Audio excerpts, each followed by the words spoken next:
Well, good morning and welcome to Mirador Television. I'm afraid the problems that we were suffering yesterday, we are again suffering today. So you've got an imperfect picture, but it will have to do because we have guests coming on and we can't suddenly tell them don't come. Perhaps we've identified the problem. It's just actually getting it fixed. And we'll attempt to do that later in the day. Anyway, I'm Keith Hayes. This is Mirador Television, broadcasting from the White Hart Hotel in Lewes, East Sussex. And a very good morning to you. The sun is shining out there. It's not going to be like that all day. There'll be a light breeze as the day goes on. And we will tipple with rain occasionally. But quite mild, between 9 and 10 degrees this morning. And I think that's not bad for this time of year. This time of year being January the 10th, is it? Or the 11th? January the 11th. My goodness me, we've cocked up one more day. It always seems to me, particularly when you get to my age, the more that you actually talk about a day, the closer it comes to the end of the year, and another year added onto your birth certificate. Oh dear, dear, dear, dear, dear. Anyway, we will motor on, and we will just. It's not a bad picture at the moment, so we'll live with it, and we'll take a look at the newspapers. That's what we'll do, and comment on particularly those things which are pertinent to Lewis. And the Metro is talks about Harry's armed guard in the front page, but basically it talks about what he calls a strike against strikes. And basically the main story this morning is that the Labour Party, or Keir Starmer, has decided that they will oppose anti-strike legislation being introduced by the Tories, by the government. And I have to say that I am torn in two by this. First of all, I think that the government has demonstrated it is not to be trusted with cutting off voices that it doesn't like. It has introduced legislation which, to all intents and purposes, gives it power over the press. And one of the things that we've always enjoyed and wallowed in this country is that we have a free press. So any suggestion that the opposition should not get a chance to have a say bites at freedom. Having said that, it is right and proper that the Labour Party gets its chance to state its case. It also is not behaving properly by trying hard to censure the goings on of the Tories. All in all, it looks as if we're going to be in for a rough ride, particularly in the early part of the year when it comes to strikes. Whether you go by bus or plane, whether you want to get into hospital or not, I'm afraid that we are in a very, very bad shape. Dear, I got my hiccups early this morning. I don't know. I always suffer from a bout of hiccups, and it always waits for me to go on the air. But normally it strikes at about 10 to 10. This morning it's struck at 8:40, 20 to 9. So forgive me if I hiccup my way through this broadcast. Millions of workers face a new strike ban as ambulance staff walk out. The ambulance staff, of course, are key to getting people to hospital or not. And it has been mentioned at some stage that since they are ambulances and they are not subject necessarily to very sophisticated medical applications, although I have to say that the paramedics I've dealt with are pretty damn good, but they believe that the army could move in and actually drive some ambulances, at least get them from point A to point B. And it looks as if they might have to bring in that sort of legislation. There's now the Daily Mail is it carries on with Labour opposes life-saving law to curb strikes, and the issue is a theme right throughout the newspapers this morning. So it is an issue, and one that will affect us in Lewis as well as elsewhere in the world. Is if you can't curb strikes, then I mean, particularly for Lewis, because we are a hub with trains. You catch a train here, you can go to Brighton, you can go to Hastings, you can go to Eastbourne, you can go to Seaford, you can go to Newhaven, where the ferry leaves, and you can go up to London or Haywards Heath, which is another key swing point. So we are subject to the trains more than most. And if they go on strike or continue to strike, that hits at the very heart of our town. But the Daily Express goes, the nurses' clock is ticking, Rishi. Do a deal for Britain. In other words, what they're saying is get your finger out, government, and sit down and talk to the nurses who have made some concessions. That dear old Harry is on the front page too, and is and he's making more silly claims. I just can't be bothered to repeat them. I really can't. The Times is 1,000 excess deaths each week as the NHS buckles. Well, you know, where they pluck these figures from, heaven only knows. What I'm sure of is that people are dying because they can't get this treatment that they want. I have a very good friend and a former mayor of this town who has had his operation put off for 6 months in the last year, and it has caused him enormous grief. And I hope that it's not going to mean his death. God forbid that I should say that, because he's a very, very feisty gentleman, but and very active in the community, I may say. But he is ill. He is poorly, and undoubtedly he would be one of those who would be under threat if the NHS gives in to the nurses' strike. That's basically what the paper is saying. And as the Sun, it has taken a totally different story this morning.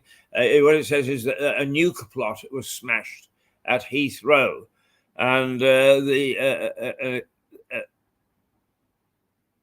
counter-terrorism officers are investigating after uranium was seized at Heathrow. A source told the paper that the race is on to find everybody involved. In other words, what they're suggesting is that uranium, if it had got through Heathrow, would have been used to create a bomb. And that where that bomb was headed, heaven only knows. But if it's coming into the country, then presumably somebody wants to nuke us. And that is a terrifying fact. And it is worrying, and I don't care where you live. The Mirror is Johnson living in a £20 million home for free. Oh dear, it says Boris has got a house. Let's see. In a Tory donor has put up a £20 million home for him to live in while he makes up his mind what he wants to do. And oh gosh, more scandal surrounding Boris. God bless him, he just can't get away from it, can he? And does he deserve it? I don't think so. The Daily Telegraph, saving the planet is not our job, says the Fed chief. The chief of the Federal Reserve, which is, to all intents and purposes, the American central bank, says not up to us, Gov. What we do is we manage the economy as best we can through the management of central funding and inflation and so on. But our remit is not to save the planet. Ours is to look after the economic side of things and let other people get on with that. And the FT, once again, as Goldman Sachs launches its biggest cost-cutting drive since the financial crisis. It's laying off 2,500 staffers, 3,000 jobs, 3,000 jobs going in the city. And that is really bad for the area which we now know as the new city, I suppose. It's in the Docklands area, and it's going to take away. If you take away 3,000 jobs, that affects tobacconists and so on. But it affects us all, in as much as the banking system really needs to be stable if the rest of us continue to have our savings accounts and go to our banks and get our pensions and so on. The Daily Star. There's a guy works down the bus depot, swears he's Elvis.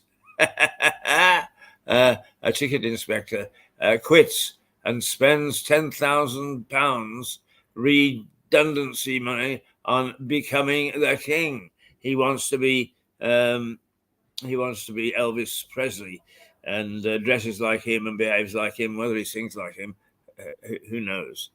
Right. So that's the mixed bag this morning. For what's on the newspaper's front pages. Let's see if there was one major story, I think, with locally. A lot of it is still patting ourselves on the back.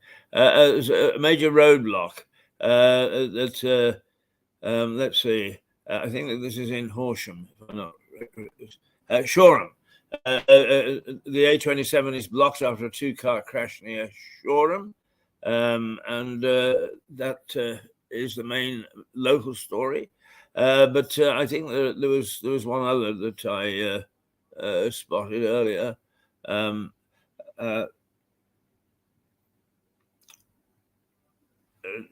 There's not a lot to.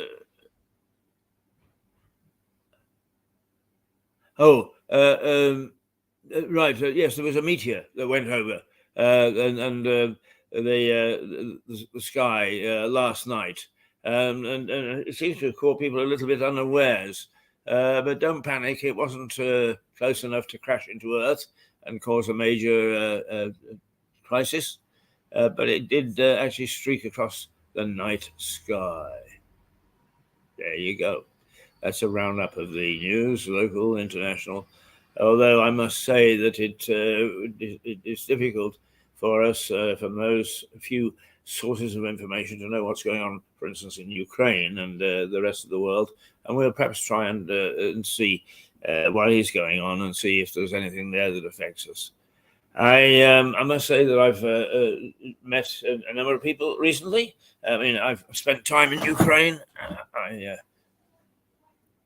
I like the Ukraine. And I was in Eastern Ukraine, which is not exactly oh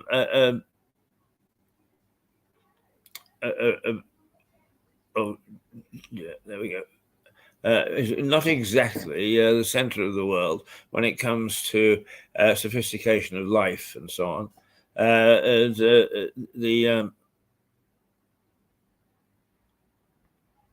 Well, I'm just checking our picture, which seems to be okay for the moment. I'm happy to say, and it's certainly not from our gizmo. So we're going to have to find out what's wrong with that. I have to read the instruction book, although me reading an instruction book for anything technical is it's like me reading the Bible for a Communist Party meeting. Then, generally speaking, a broad, widespread range of widespread what? A broad, widespread range of stories this morning, and for once, old Harry is not on center page. But there are worries about strikes continuing, and are worried about our standard of living, and for some in the financial sector, worries about their job. because if you lose your job, you lose your job, and that's it, I'm afraid. Okay. Now, I think that we will actually just take a look at what we might have. Talking about Harry, we got a piece in yesterday from our good friend and associate, Rosie Hayes, no relation whatsoever. Rosie had gone out into the streets and did a couple of very quick interviews with people to see what they thought about the Harry situation. Where was the sympathy? Did it lie with or without Harry? And this is the result. It might be worth playing again.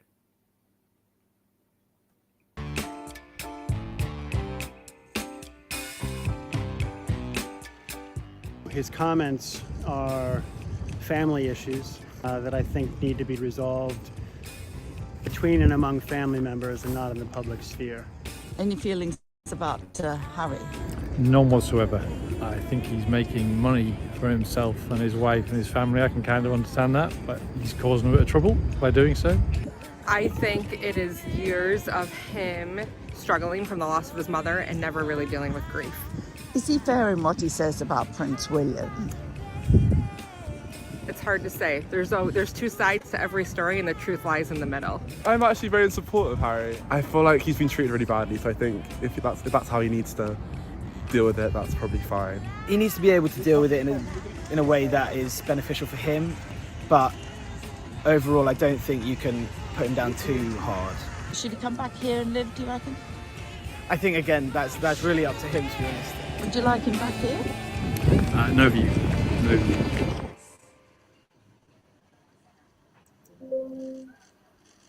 Well, there you are. That Mr. Keith is missing, and as usual, it's because things simply won't do two things at once. So we have to do that and come back and talk to you for a moment. And that's a little snapshot of how people are feeling about the Harry issue. But there is reports out of America that the Americans are getting fed up with it, and they just think that Harry and Meghan keep on saying the same thing over and over again, and not terribly interesting anymore. And it's they should.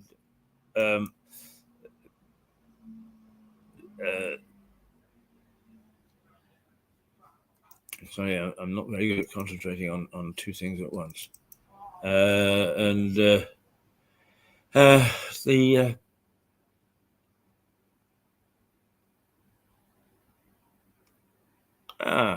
Really, not terribly good. Not terribly good.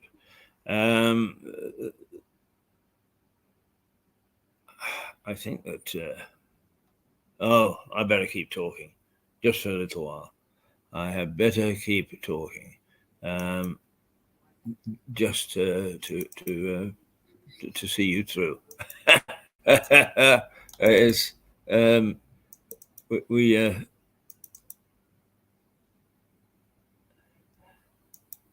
when you leave me with the technology, of course, it's courting disaster.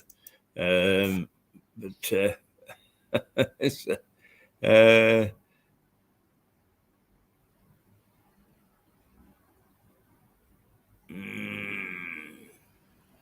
no, we're not having any luck at all this morning. No luck at all. And I think what we need to do is to, if you don't mind me farting around and just being a pain in the butt. One of the things that we did do, and I'm going to do it again, only because it's an interesting story, and not to go over it. But I was at the Requiem Mass for Kevin Griffin, who was the mine host at the Brewers for the longest time, and he passed away just before Christmas, unfortunately. And he has had his service. He was a Roman Catholic, so it was a Requiem Mass at the St. Pancras, the local Roman Catholic church. But he ran the Brewers in such an excellent way. And we did a little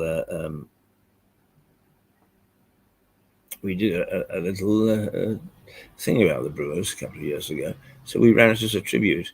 But it reminded me of just how good that pub is. So let's take a look at that while we're farting around.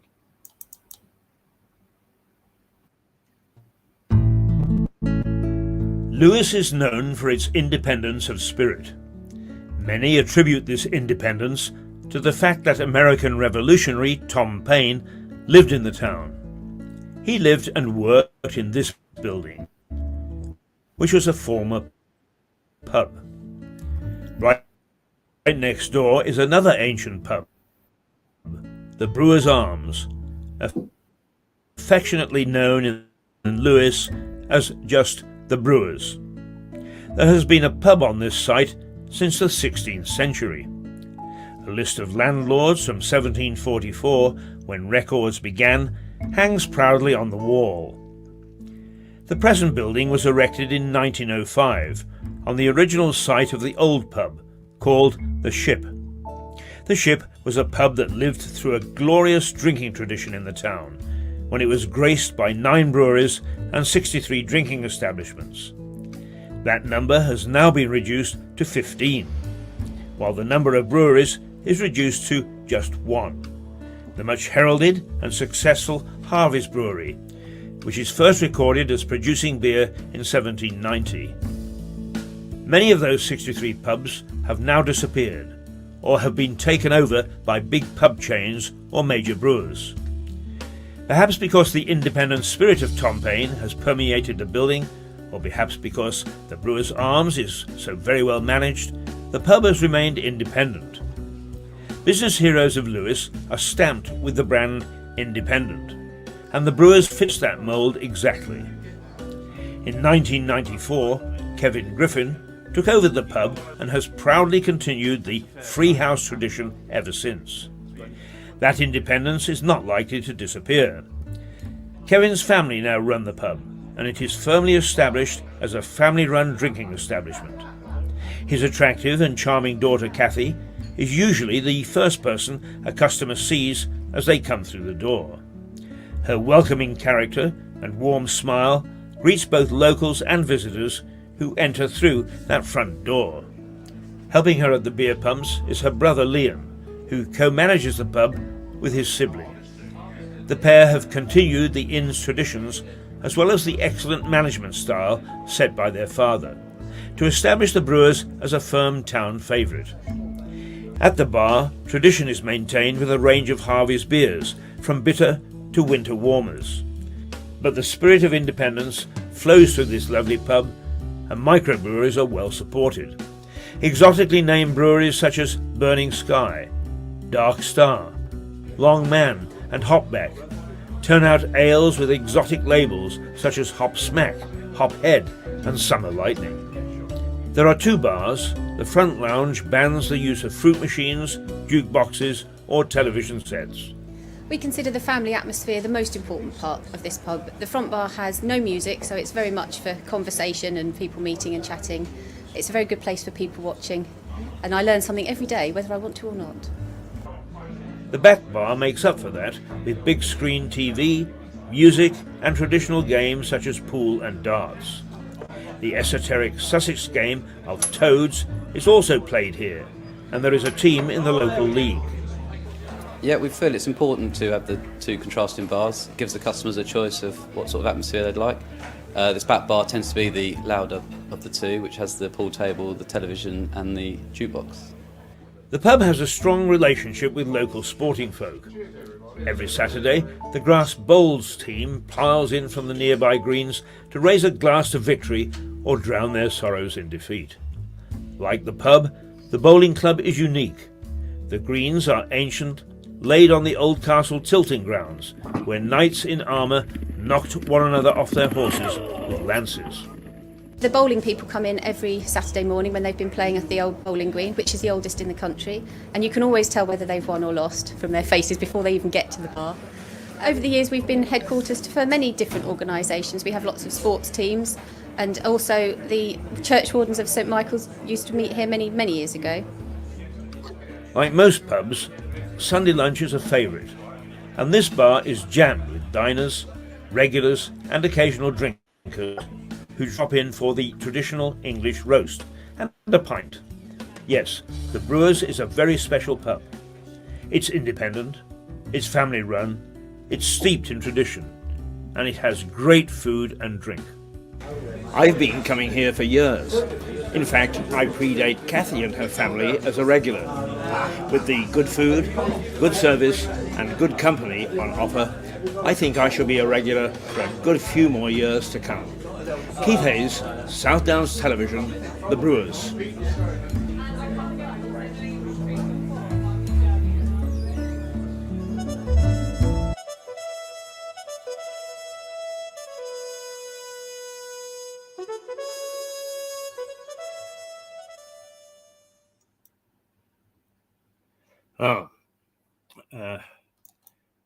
There we go.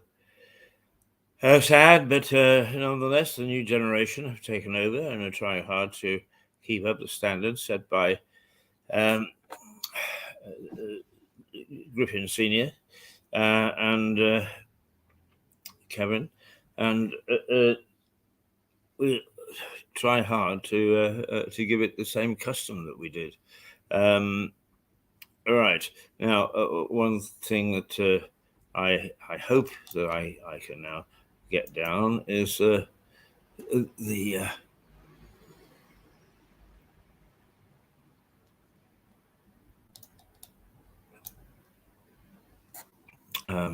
next item, which I've been firmly trying to get ready, and it isn't totally ready yet, but nonetheless, I think it's important that I play it for you, because otherwise it's going to lose its zest, and we mustn't have things lose their zest. Let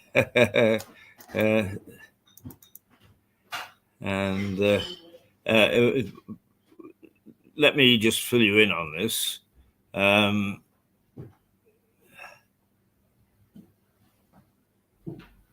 He said, no. It for some reason, nothing. What in rehearsal looks as if it's okay, and that would actually let us know what's going on. Good morning. Good morning. Oh, good morning, my dear. How are you? All right. We're just struggling a little bit this morning, but make yourself at home, and we will get to you and have a chat in a minute. Yeah. I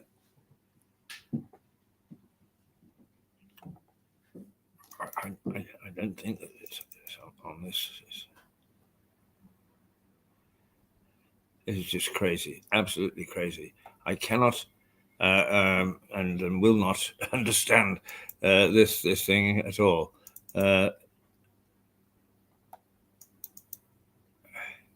Aha.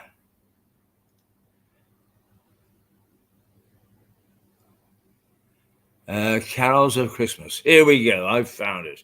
Now, if you thought that I was taking your time while I was busy sorting things out, is on the December the 22nd, we held a party here which had its good bits and its bad bits.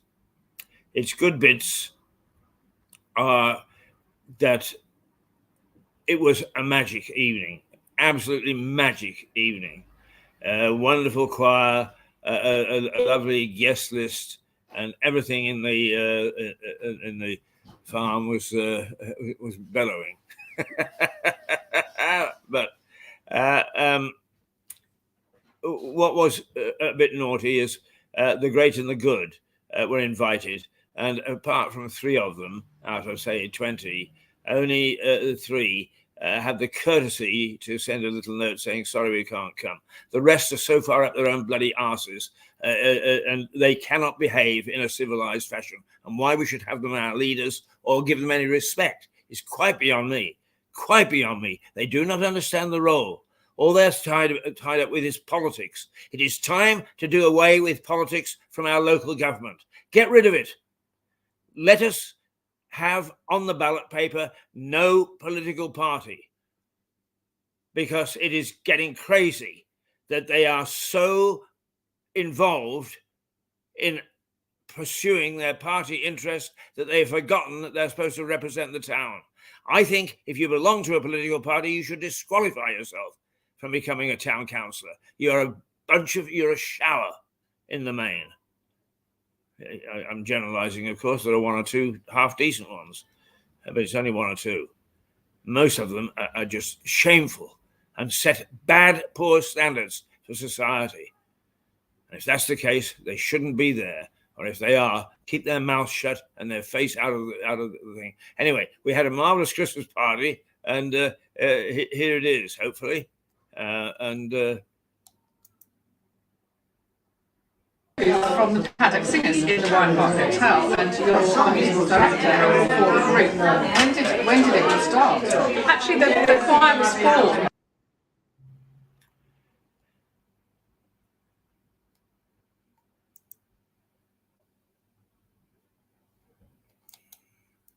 And we had a marvelous Christmas party. The fact of the matter is that is just a little clip out of it, but is for some reason the right one. I think that this is. Let's try this one.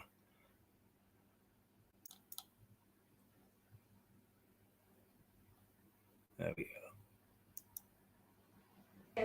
We wish you a Merry Christmas. We wish you a Merry Christmas. We wish you a Merry Christmas and a Happy New Year. Good tidings we bring to you and your king. We wish you a Merry Christmas and a Happy New Year. Now bring us a Merry, bring us a Merry, bring us a Merry, bring us a Merry, bring us a Merry, bring us a Merry, bring us a Good tidings we bring to you and your king.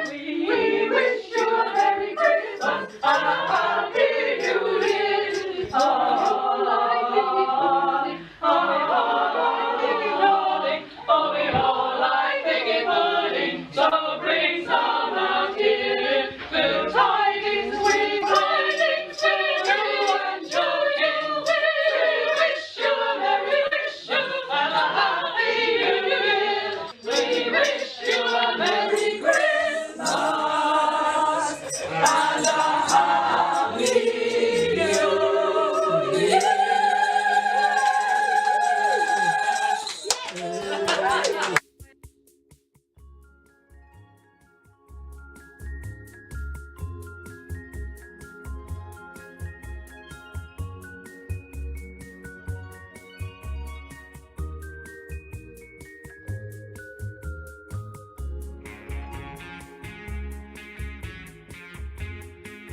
wish you a Merry Christmas. We wish you a Merry Christmas. We wish you a Merry Christmas and a Happy New Year. Good tidings we bring to you and your king. We wish you a Merry Christmas and a Happy New Year. Now bring us a Merry, bring us a Merry, bring us a Merry, bring us a Merry, bring us a Merry, bring us a Merry, pudding right here. Good tidings we bring to you and your king. We wish you a Merry Christmas and a Happy New Year. Oh, like pudding, oh, we all like thinking pudding, so bring some out here. Good tidings we bring to you and your king. We wish you a Merry Christmas and a Happy New Year.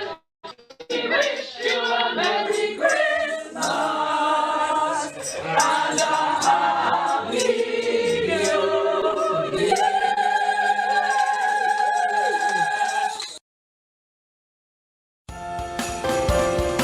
I'm here with Ruth from the Paddock Singers in the Wine Park Hotel, and you're the musical director for the group.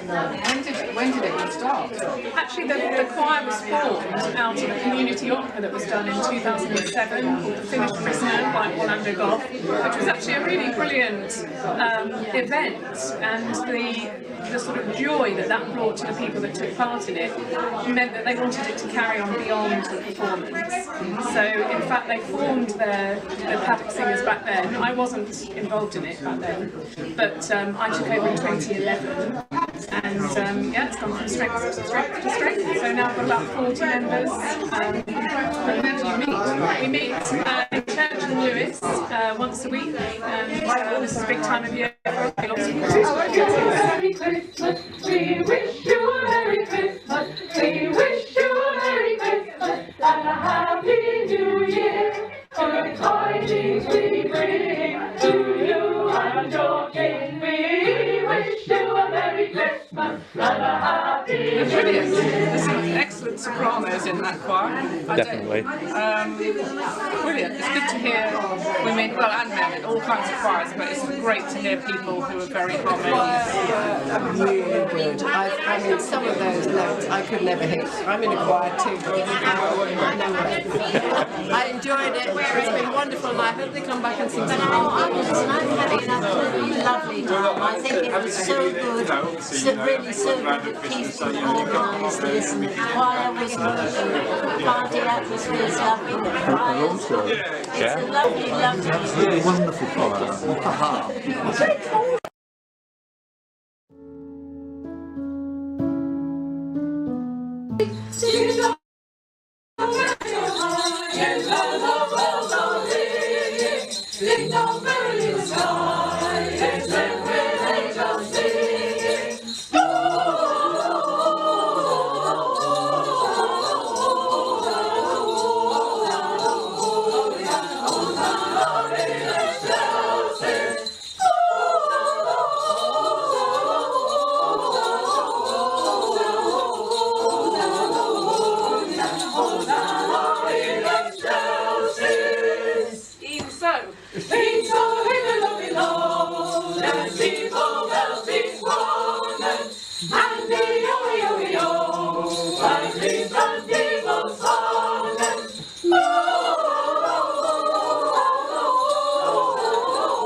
A little go at we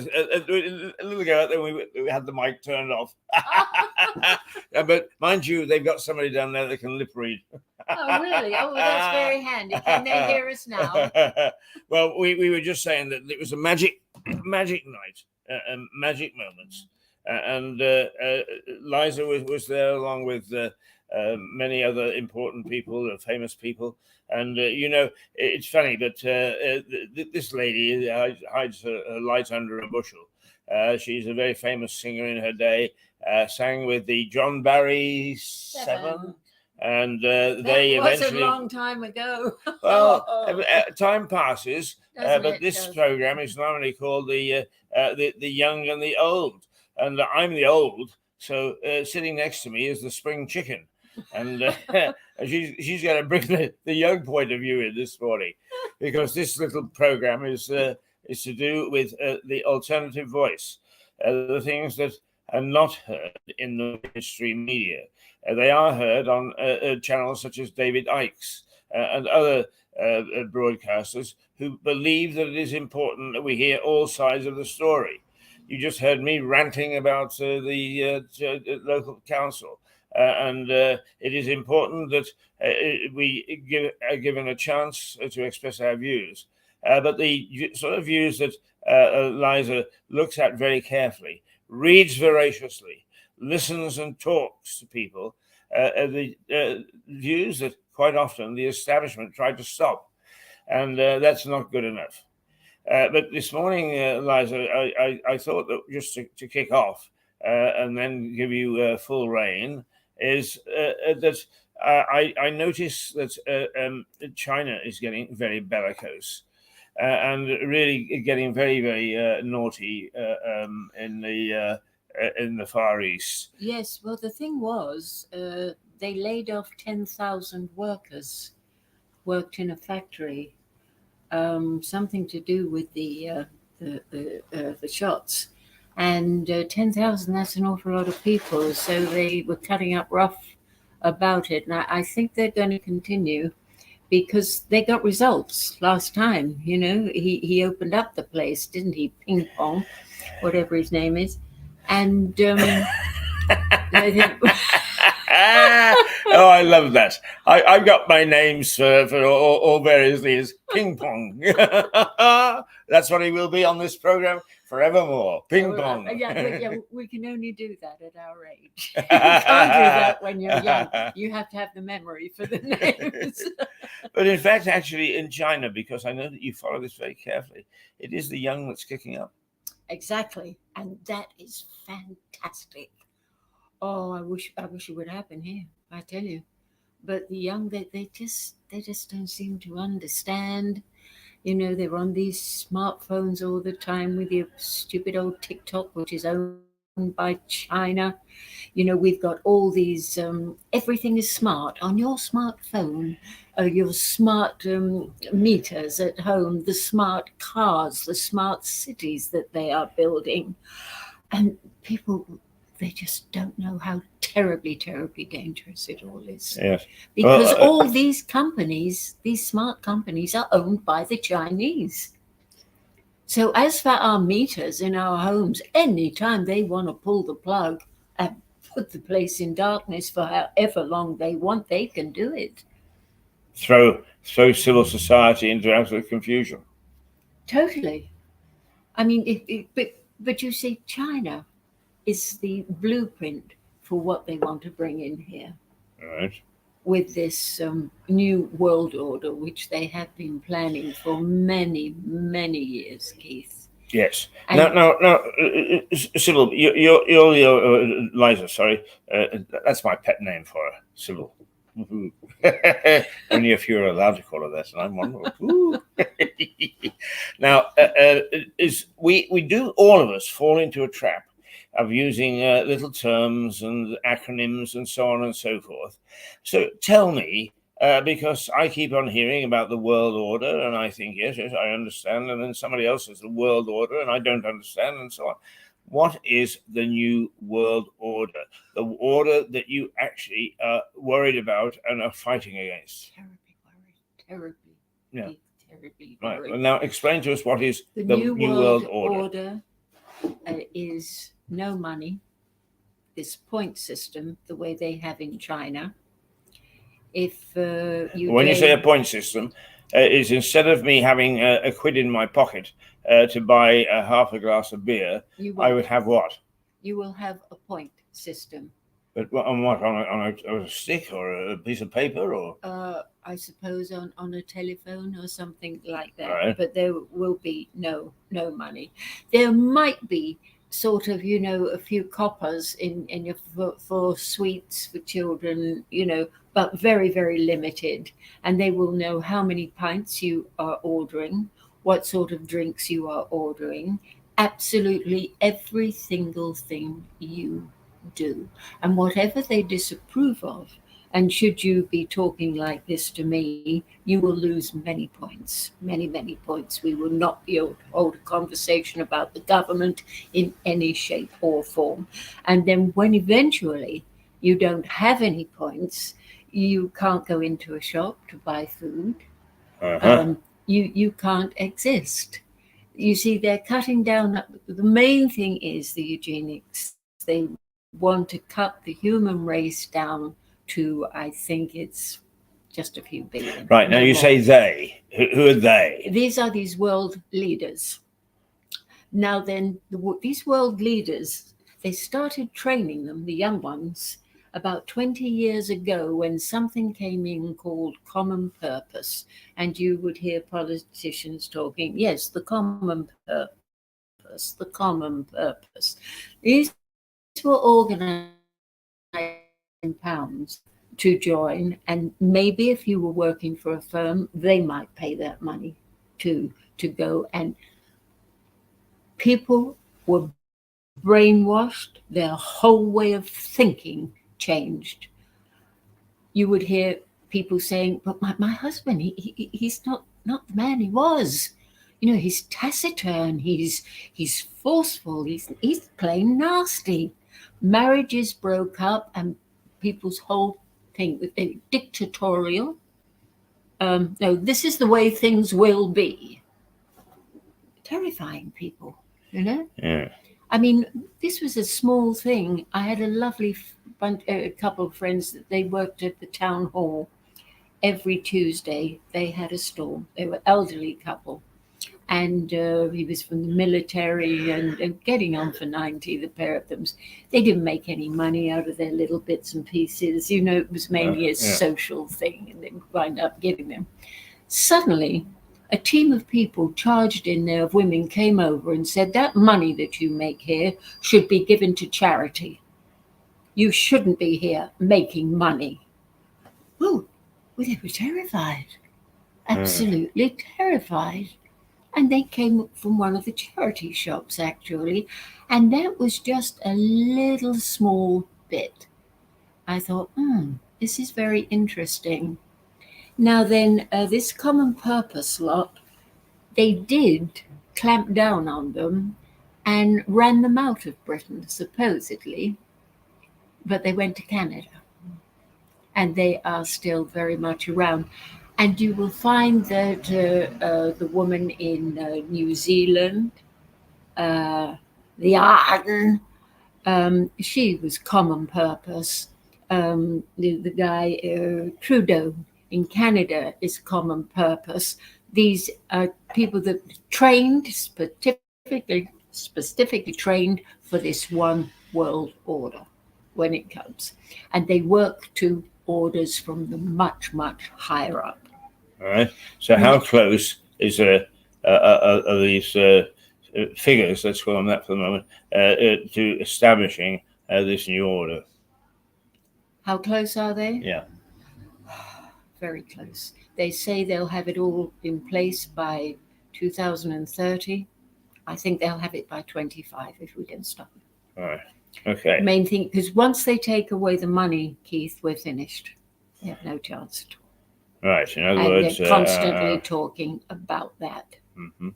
And a lot of these kids today, you know, you say, well, could you do without money? Well, yes, it's easy because I've got my phone and I pay.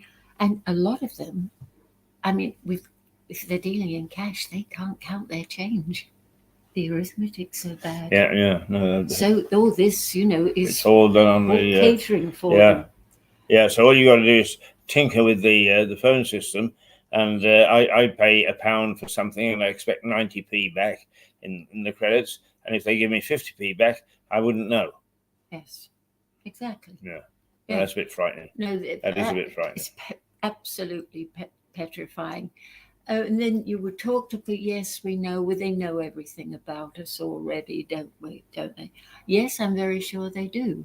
But it will be more so when they take away our money, because then we are totally and utterly dependent on the government for absolutely everything. And these smart cities that they are building, they're nothing more than concentration camps. Nothing more. Now, you say smart cities. Yes. The Chinese building smart cities, or is this fairly widespread? We are doing it here. Right. Well, Yes. give me an example of a smart city then. Here. Well, they have permission to build 6 towns in Britain today, and one is just outside Heathrow. They each have their own crematorium, which I suppose you would have if you're building a new town. But they are. Look what they're doing in Oxfordshire. All right. Tell us. They Never assume that everybody knows everything's say going on. yes. We depend upon you because you're an expert. I read a lot, and I listen to the right people, the right channels that are not banned. Right. If I was just dependent upon the BBC, my thinking would be exactly the same as everybody else, and I would be controlled by them because there's nothing but a controller. In Oxford, they are bringing in, they said, well, we're trying it out. Of course, it's all for, the planet, the goodness of the planet and the air, the whole. They're dividing this beautiful town with its university into compartments where everything is in a 15-mile radius. So you will not have to leave the town at all. Right. Now then, if you want to leave the town, you have to go to the powers that be and say, you will have to register your car and tell them where you're going and how long you will be going for.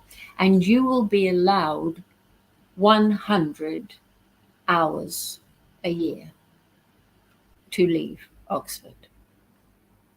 Right. Now, if you want to leave Oxford and visit a relative away who's ill or something, you've got to go and register your car and ask Right, permission. and that knocks off the hours that your allocation. Allowed. That's Right. it. Yes. So they're seeing if people will stand for it. People are rebelling against it, but not taking any notice. You're not what, sorry? They're not taking any notice. Keith. Right. It's a law. They're a law unto themselves. These people, they will do exactly what they want. Yeah. Well, if the objective is power, of course, the less reaction that they get from the average person, the better. That turns them into being docile, does it not? Yes. Yes, this is it. Docile. This is what they want. They want the more docile they can get us, the better. That's what these injections, these shots are all about. And for the ex-vaxxers now, they said, well, you can pass it on whether you've had the shot or whether you haven't. So they've had to, back off a little bit there. But with the amount of deaths that are coming with these lethal shots that have been totally ignored, people are, hey, come on. The eye is waking up, and when the eye wakes up, it doesn't close. And now people are coming on and saying, come on, this has to be investigated. Right, but it's the old story, isn't it? I mean, it's George Orwell's 1984. Oh, we've long surpassed surpassed Orwell. Yes, We really okay, have. but I mean, the situation in 1984, in Orwell's 1984, was it couldn't be investigated because it would have meant the authorities investigating themselves. Exactly. Right. Yes. Right. Yeah. Oh, yes. Right. So George Orwell is a thing of the past. I mean, that's a bit frightening. It's petrifying. Yeah. Absolutely petrifying. Okay. Now, let's just go back to China because they just happen to be the thought of the day, as it were, with some of the naughty things that they're doing in terms of trying hard to take over, at least to start off with, Southeast Asia. The Chinese have actually used what's the word I want is they've taken a section of their community and they have really had a go at them and been terribly unkind to them and persecuted them and so on, haven't they? Now, I actually, Appalling. when I was reading through the morning's news, I saw that and I saw the name and I thought, damn it, here I am, reasonably intelligent, and I don't even know how to pronounce that name. No. That group that they have dumped on, the group that were in Tiananmen Square. Can you tell us a little bit about that? The Falun Gong. All right. Yes, the Falun Gong, and these are harmless people who won't fight back, and all they advocate is love, kindness, and compassion. And they used to do these exercises in the park, and they would all meet before they went to work to do these exercises, which they claim brought in energy to them. I did a few. A friend of mine taught me how to do these exercises, and believe me, they worked. Whether it was a placebo, I don't know. But I did feel much better from doing these very gentle exercises. The Chinese government didn't want that. I mean, they mowed them down in Tiananmen Square. Yeah. And now they have a prison for them there where they are taking their organs, and with a state-of-the-art hospital. And it's just unthinkable because, when you give your donation,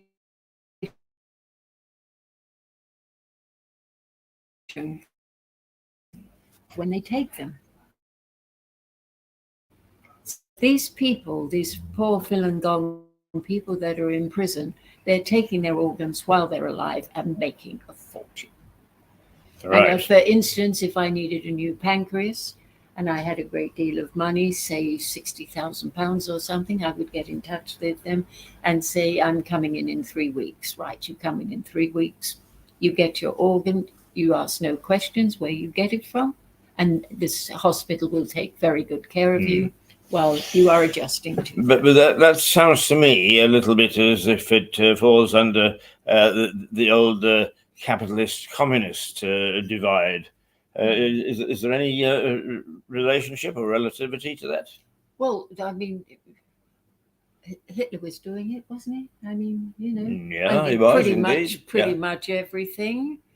The more I learn, I realize that nothing is new. Yeah, exactly. That's the point that I was hoping you would make, because you're being very articulate this morning. You're explaining that whole situation, because I will assure you that out there are a lot of people that are starting with the world order or some of the things that you talk about who haven't a clue, and as a consequence they turn off. Yes. But now you're articulating very, very well exactly what's happening and giving some detail. And that's excellent, if I may say so. Well, I have an excellent foil, don't I? Oh yeah, an old curmudgeon. I mean, Max was thick as 2 short planks. Max was absolutely fantastic, but he. Yeah, well, you just have he to didn't get as much out of me as you do. Well, now, hello, Max. Listen, we miss you terribly. Right. Now, let's get down to the terrorist part of this thing. Is what you said is we must fight back. Yes. How? Non-cooperation. Right. No, you haven't got to learn a new language. All you've got to learn is to say no, very politely, no. All right, but you say no, and actually these people are so powerful, so what they say is bog off, flick them away like a fly. Absolutely. So now tell me what the master plan is. It must be done worldwide, a worldwide gathering. All right. These places have to be taken over. No violence, but force of numbers. There are many of us, and there are few of them. And just go take over the BBC, say, look, we just don't like the way you're doing things. This applies to governments, too. No violence, totally and utterly necessary. But it has to be done. Because if you pick these people off the way they're picking us off regularly, they're just going to replace them with the same thing. Like Fauci is leaving. Anthony Fauci now is leaving. And the fellow, I've got his name written down, who is taking over is just as bad as him, except a little more dopey, which makes him more controllable. Yes. Yeah. And I don't know what's going to happen to Fauci. I think he'll just drift off, and the attention will be on the new chap, and people forget. Yes. This is the terrible thing you see people forget. Yes, that's right. But I don't. No.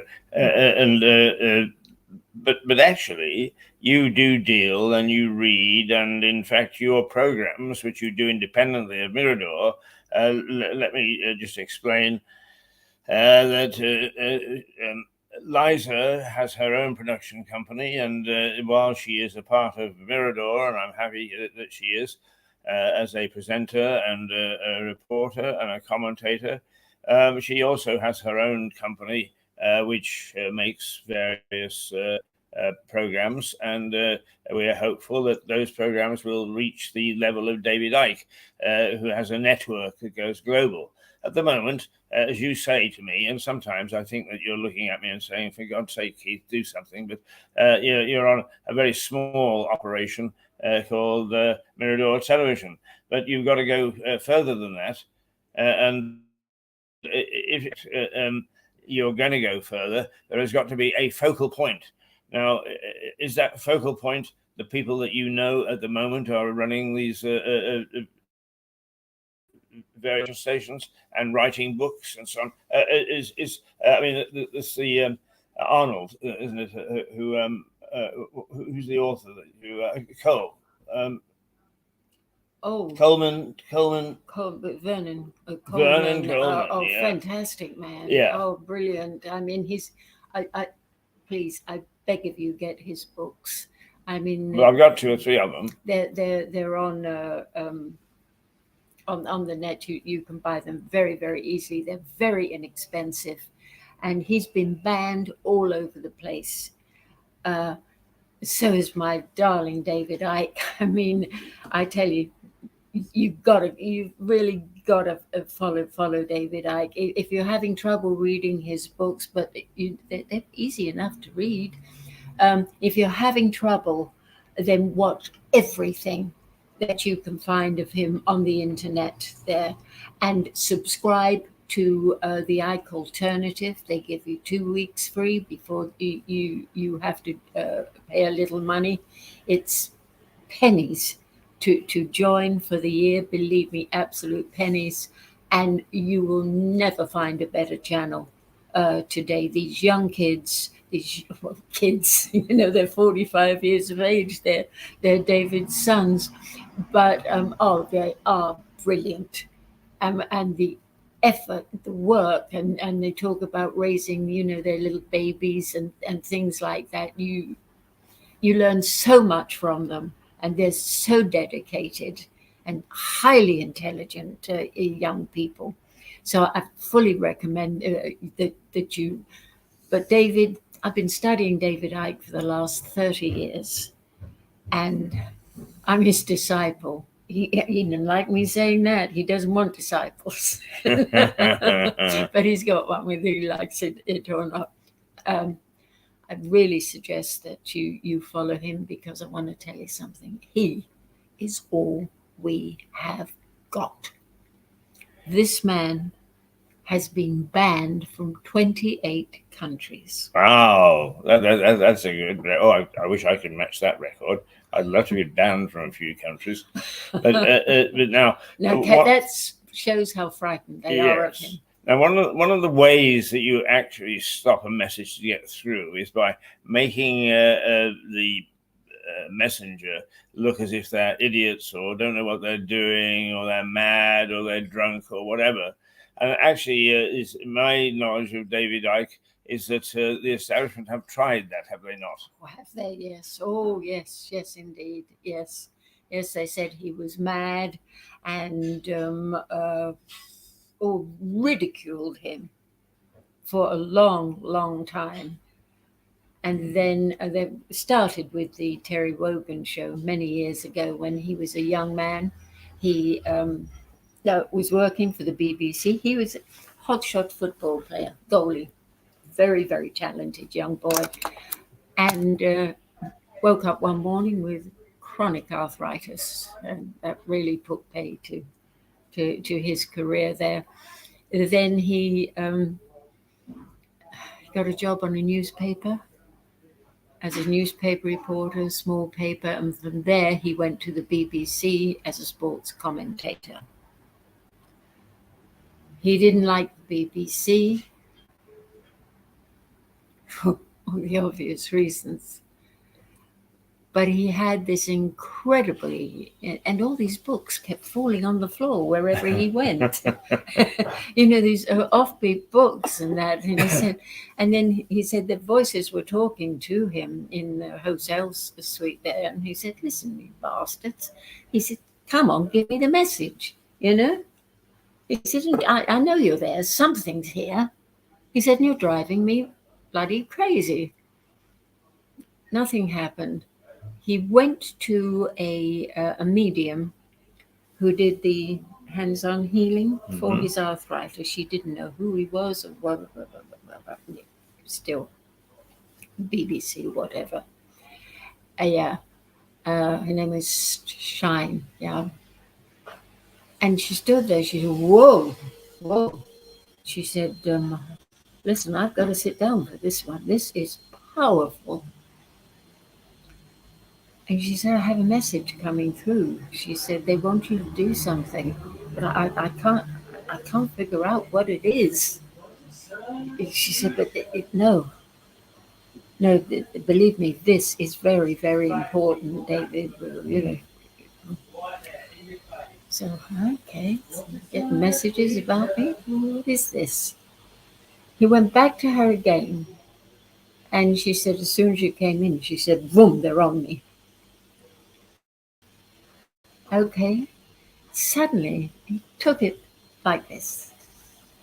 He said, I had this incredible urge to go to Peru. He said, by then I'd given him my notice at the BBC. He said, I'd taken care of the family. And he said, I thought, I'm going to go. He said, I got on a plane and I went to Peru. Saw the sights, very interesting. Sounds like might be something going on here.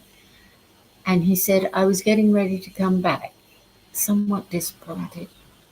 And then all of a sudden, he said, I met a driver who was tour driver and talking to him. And he said, listen, take me around, show me. The driver took him out and drove around and suddenly saw this hill. And he said, listen, stop the car.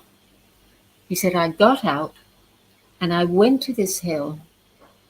I stood there transfixed. I couldn't move my legs and my arms were out like that. And he said, from nowhere, this female voice came to me and said I would go out onto the world stage and I would tell the human race what life was all about. He said, I haven't got any knowledge. The knowledge will come to you. You will be told what to do. You have been chosen. We have been watching and observing you. This is what you must do. He stood there like that. They said, when the rains come, this message will be over. He said, from nowhere, a bloody great rain cloud come and poured down. He said, my arms dropped and they'd been stretched out for a good 20 minutes, something like that. And he said, Gosh, Ruth, what is this? He said, transfixed by this rain. Right, that's it. She said, the rain's come. I'm out of here. He got in the car, drove back, and was in total shock. He went home. He told his wife, Linda, devoted wife. And they said, well, this is what we've got to do.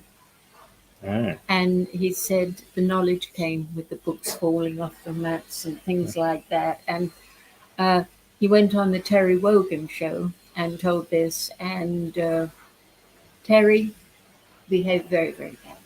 Very, very badly. And Wogan couldn't take anything seriously, of course. No. And the audience laughed. And he said, listen, they're laughing at you. He said, listen, they're laughing. So he said, good. The world needs laughing. Good. He said, no, they're laughing at you. So he said, well, if I'm good for a laugh, that's okay too. But after that, the Wogan show, he was ridiculed everywhere he went. Yes. And that lasted for a long, long time. Well, what's the quote from the Bible? A prophet is without honor in his own country. Yeah, in other words, the man who's trying to tell you what's going on gets sneered at all the time by.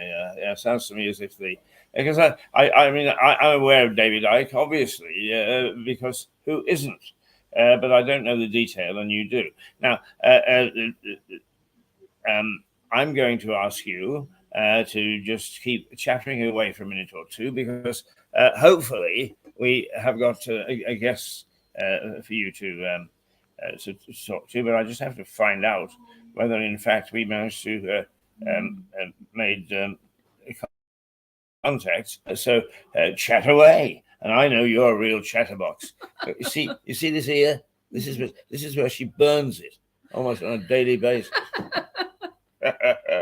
Oh, come on. You know we're a good team. Right. Now, it's not Have you there. got someone coming in? Hopefully.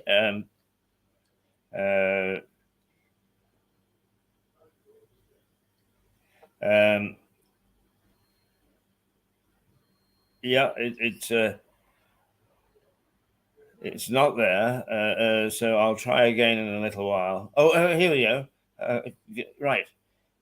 Here's my email, Ian Williams. So let's go to Ian. And he sent out the email, which is what we need. And we'll try and get him for 10 o'clock. That's excellent. And he is a China expert. So very much to do with you. Yes, goody, indeed. Goody. So let's just get rid of that. And that, I think. Yes, we haven't killed ourselves yet. So what we do down, it's all right. They can still see you, despite what you're seeing on our screen. They can still see you, so you chat away. But we give perhaps a little bit more of a background of David Icke and what he's doing now. Well, right now, David is, he lives in the Isle of Wight. He has a very small one-bedroom apartment there, and he works out of his apartment. He spends a little bit more time now, though, in Derbyshire, where his sons have the iconic studio. And he's just brought out a couple of new films with a lady called Christina, a very talented woman. And he's just doing fantastic work. And but you see, David has been predicting what is going to happen for the last 30 years, and no one believed him. And now all the dots are joining up like crazy. Keep going. Well, I'm fascinated in what you're saying. Well, for the last 12 years, I've been making documentary films called Everyone Has a Story. And David was a guest artist on one of my shows 5 years ago. I went over there to the Isle of Wight to meet him. Very charming man. I had a cameraman with me, and he said, "Where would you like to shoot the interview?" So I said, "Well, this is your island, you say." So he said, "Well, jump in the car." We got in the car. He said, "Get your gear and jump in the car," which we did. And he drove us, beautiful scenic drive up onto some cliffs, which is his favorite spot on the island. And we shot we shot an hour show there, and it's on my channel. You can see him. Now, your channel, tell everybody Yes, what your everyone channel is. has a story with Liza Page. And that's all one word. Yes. And you can go to the channel and you can see my work on there. Oh, God. I have 20 shows on there. And they're my children. I'm terribly protective of them. Wonderful, lovely people, and I'm so grateful to all of them. 3 of them now, unfortunately, have passed on, but I've remained in contact with most of them, and I love what I do. That's a passion. And when I die, hopefully those shows will go on, because the young man that I've been working with, Max Hurd, he's always on at me. What was life, years ago? I said, well, it's hard today. I can't realize how young he is at 19 years of age. Things that you and I, Keith, take for granted, are a big change for him. He doesn't know. I showed him a photograph of my mother and father at a dinner party, and my father had a cigar, and he said, "Wow, could you smoke in those days?" Yes. 80 a day when we're under tension. Absolutely. Yeah. But this thirst for knowledge that Max has, it's unbelievable, isn't it, Keith? Yeah. It's questions all the time. Well, what is this? And what did you do then? Well, I keep telling him and other people, I was born 1 month before the war broke out. And I remember it vividly as a little girl. I remember it so much. And when we declared war on Hitler because he invaded Poland, we had no choice. We had to. But when I grew up, I realized that the last World War was financed and planned by 5 very wealthy families who sat around and said, now, how can we make some money? Well, I know war is always profitable, isn't it? Now, why don't we finance this chap Hitler over there? He's flamboyant, making a bit of a noise. We can control him. And that's what they did, but he got a bit uncontrollable. You do have his Daddy Warbucks, isn't it, in Little Orphan Annie? Yeah. Yeah. But I remember so vividly the bombs dropping and all our windows, the blast coming in. And I remember my mother getting me out of bed. I hated it. Disturbed as a child, taking me downstairs to the base where we had one of those ships, Oh, yes. And putting me there in there. My brother and sister, I had a son 9 years me and a brother 7 years older than me. Now, my mother became pregnant with me. I don't think I was really too welcome. For the simple reason, I really don't. And I don't blame her. No room in the shelter. I really don't blame her for the simple reason. With a 9-year-old child and a 7-year-old child, and Hitler just across the road from us, to bring another child into the world was, oh no, what am I doing here? I think she might have tried some things too, so that I didn't get here, but I did. So yes, yeah, and I'm absolutely blessed. I had fantastic parents, a mother and father to really die for. So lucky. But I'm a lucky woman, you know. Very lucky man. The same as you're a lucky man. We're two very lucky people. Well, I consider myself very lucky, that's for sure, yeah. Yes. How do you think I'm lucky, or how do you think you're lucky? Well, we're here. That's a start. Listen, if you wake up in the morning, you're quids in, aren't you? At our age. Now, we are hoping that Ian Williams is going to join us. Our mentor, who keeps an eye on things, has pointed out that the picture isn't 100% this morning. And it's simply because I do not know what has gone wrong with our system. Well, it's so difficult because it looks very good It here, does, doesn't yes, it? it does. Sharp, on our isn't system, it it does. But the White Hart have actually had Kevin, who's the man that feeds me beer at 10 o'clock in the morning, a dreadful man, working on it, and he's come up with a system. The only thing is, of course, is always the problem is the one plug isn't compatible with the other. We've just got to find a little joint, which I hope we'll do today, and then we will be back with a perfect picture. But we had such an interesting program today with both Liza and with Ian Williams, if we get him, and I'm sure that we're going to in a minute, that I felt that we should go ahead even if the picture is a bit dodgy. So do forgive us. But I have had a monitor here, and it isn't as bad as it has been in the past. So it's 6 of one and half a dozen the other, and taking a little bit of a chance. And actually, I suppose one can argue you won't always get, particularly with atmospheric stuff and so on, you won't always get perfect pictures anyway. So there we are, and thank you to our mentor, because he's on the phone like a shot, right? Hey. There are problems, and I just wish I could get it right here that he would fix it for us. But Kevin, getting up early in the morning is not one of your strong points. I know that. Okay, very quickly, we'll pause for a minute or two while we're fixing these various problems.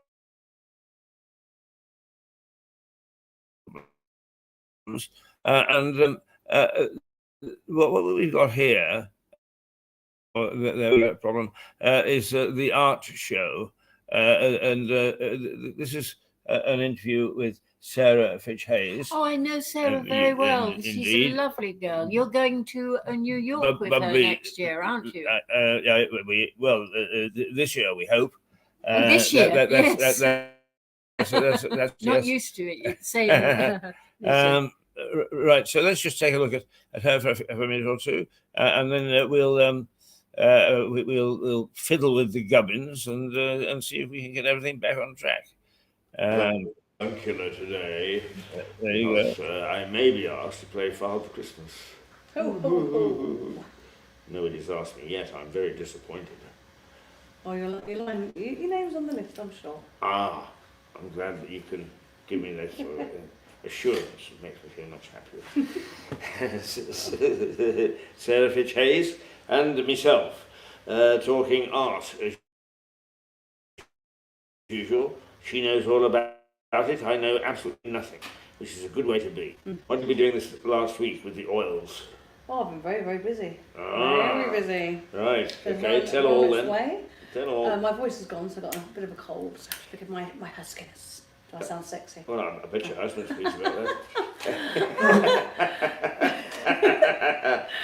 But yeah, no, I'm working on I'll tell you what I'm doing at the moment. I've done the Harvey's bottle. That's hanging up in the actual back of the brewery at the moment because they're deciding what to do with it. Which brewery? You know, Mr. Miles Jenner. Oh, you got hold of Miles, did you? Yeah, I did. I finally walked in and I managed to get hold of him. Oh, right, good. Was he pleased? He loved it, and he said, "Look, I think it's a bit too photographic for postcards and things." I said, "Well, I'll tell you what. You know, what would you think? How would you like to use it? And he goes, oh, well, maybe I could have it hanging, it could go in one of our Harvey's estates or pubs or whatever. And I said, well, why not? So he's hanging it on the wall and he's deciding what to do with it. Oh, excellent, excellent. Oh, yeah, well, yes. Well, tell us, what did you think of Miles? He seems like a nice guy. He's a nice man, isn't he? Yeah, definitely. yeah. Nice And he's very good at what he does. Okay. I mean, he's basically the chief brewer as well as the chief Oh, so he executive. brews the beer himself. Oh, indeed, he's not he's just in like- charge of it, yeah. In fact, I think, if my memory serves me correct, is when you go into his office, it actually says chief brewer. It doesn't sort of say boss man. Oh, well, that's splendid. We've got to get some pictures of that hanging on the wall in the brewery. It's Yeah. actually in this shop, the brewery shop, where he's got a little office in the back of it. That's where it's Yes. hanging. And then one of the kind gentlemen to put it on the wall because they didn't want it damaged, which I thought was really lovely. So Yeah, nicely absolutely. hanging there, just for That's terrific. fine. Oh, I'm pleased that you got hold of him, and very enterprising that you went in and sort of stamped your little foot and said, "Hey, I got a bottle here. He should see." I got a little bottle. Oh, that's terrific. And I'm sure that Max will insert a picture of what we're talking about because he's got one in last week's program.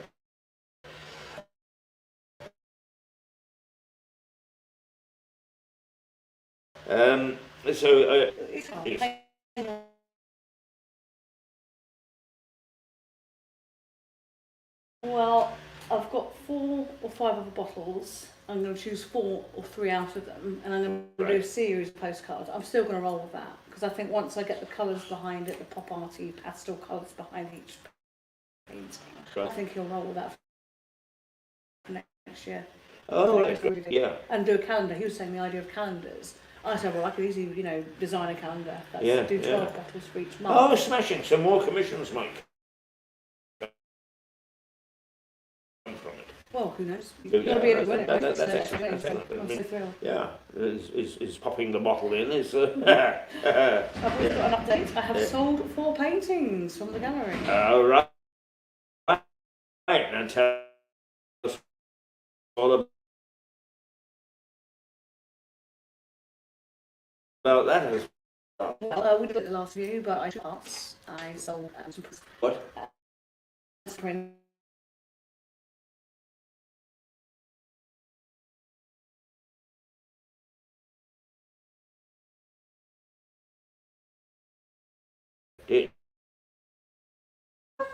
I knew 2 of them went. I think I have spoken about this actually now. 2 of them went to one of my regular customers, which is fantastic, and I thank her forevermore. The Americans love your stuff, don't they? The Americans? Yeah, didn't you say you went to America? I went to America, but that you were talking about years ago. I went 13, sorry. 14 years ago. So since I've had this style.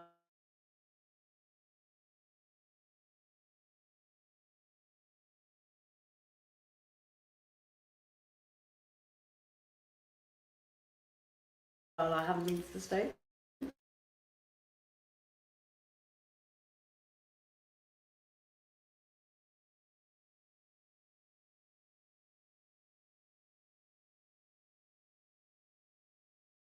There we go. Remove, and there we are. And right here, I've got Ian Williams. How are you this morning? I'm good, thank you, Keith. How are you? We can see you. I can. You were breaking up very slightly there, but the internet. Yeah, I don't know whether it's the connection at my end, but there I'm we go. Now we can hear you.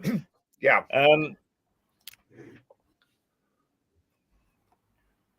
We're having a little bit of problem with the sound, but let's see whether we can just fix that for a moment. We've got a very good picture of you in what must be your hidey hole in the top of the house. Indeed, yeah. Now, we're going to get our money's worth out of you this morning, Ian, because, first of all, you're coming to the book festival, the Speakers Festival, next week, and we'll let you plug that as the morning goes by. But we're going to do 3 things with you. First of all, I'm going to have a very brief chat because you and I have been to a lot of places as a correspondent, me for Reuters and you for Channel 4, like the Balkans and the Baltics, and you spent some time in Moscow.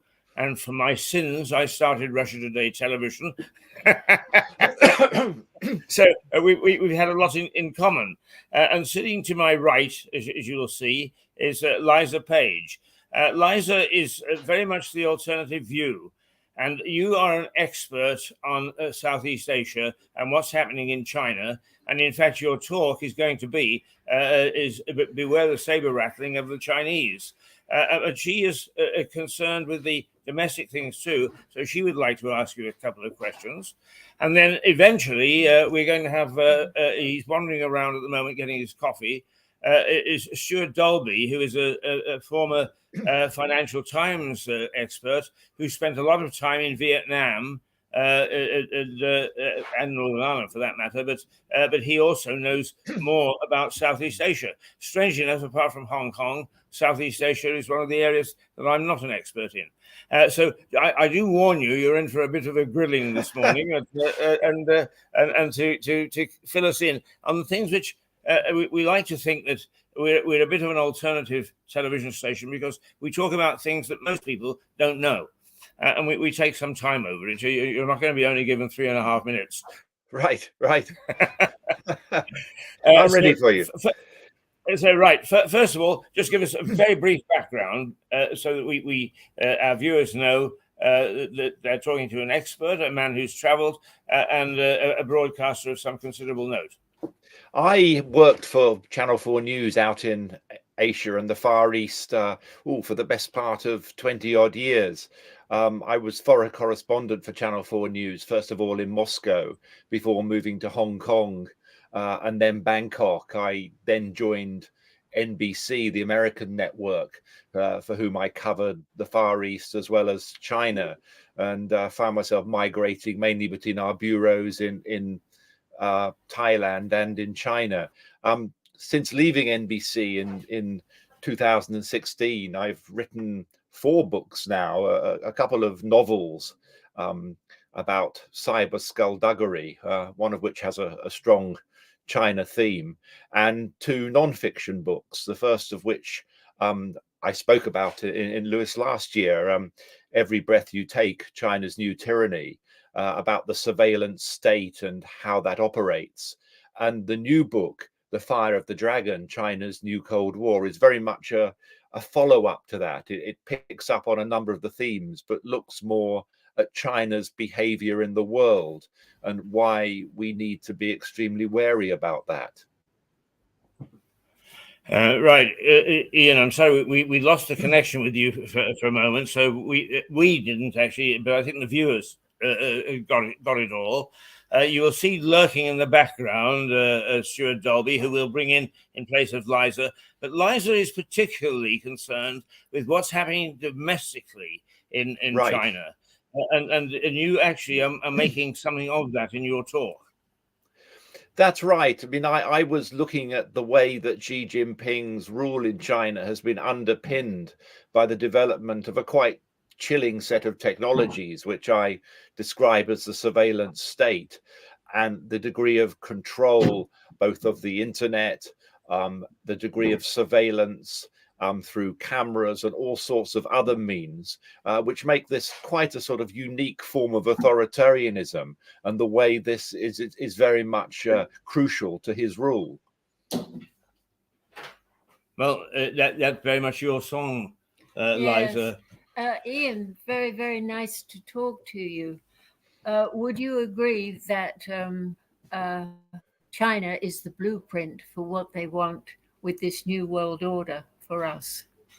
I think very much that they would like to export their idea of strong authoritarian control, export it in 2 ways: export it through the technology that they're developing for surveillance and control, and also export it politically, with Xi presenting himself as a model for other, not only aspiring autocrats around the world, but for anybody who would want to seek a way of better controlling their populations. I think that China as a model has taken a bit of a battering over the last 2 or 3 years, and is perhaps not so attractive even for those who were determined to find something positive about the way Xi ran his country. But I do see the threat coming in many different ways, both directly because of China's behavior, but also indirectly through the way China would seek to export the technologies of control and surveillance and its own political model as something which others should emulate. And that's quite an attractive model to sort of would-be autocrats, particularly those who are seeking to more firmly control their populations. In this smart business, smart cities that they are developing here, that's very Chinese, isn't it? And, you know, the companies that are producing the smartphones and the smart, well, everything smart in our homes and the electronics, electric meters, the gas meters, everything smart, they're all owned by Chinese companies, and you know they're virtually taking over here, aren't they? Well, there are two aspects of that, I think. There's the smart cities technology, which is something which has a real buzz among technologists. And in my first book, I wrote about the way that Cambridge University had linked up with Nanjing, with the government of Nanjing, which had given Cambridge a large sum of money, £10 million, to open a smart cities research centre in Nanjing. And I remarked on the incredible naivety and greed of this, because in the Chinese context, I mean, yes, some academics talk about smart cities as being the ultimate way we will lead our urban lives. You don't need to, your garbage will be collected automatically when sensors decide it's. I can hear you okay. Have you lost me there? Are you still hearing me there, Keith?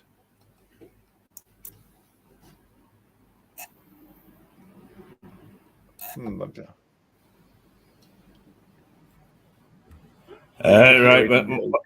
Yes, we lost just a little bit of you, but you're back again loud and clear. I wonder whether the connection is at my end. Does it make sense me reconnecting and seeing if we get a cleaner? It's usually quite a good internet link from here. I think what's happened is a little bit of a gizmo that we have went wrong this morning. We are actually broadcasting from the White Hart Hotel, which is, as you're probably familiar with, Tom Paine and his revolutionary talk. But I am indeed, yes. Yeah, the walls are 10 feet thick. Yes. And we sometimes do have a little bit of a problem. Not normally, but it's only because one of our little bits and pieces went AWOL. So we lost you for a few seconds, but I think it's fine. And anyway, I think what you're saying is fascinating. I don't want to interrupt the flow. But I am actually, now that I've got you flowing, is because a man who spent a lot of time in Vietnam, and he's an energy expert also, is going to move in. Are you ready, Stuart? Yeah.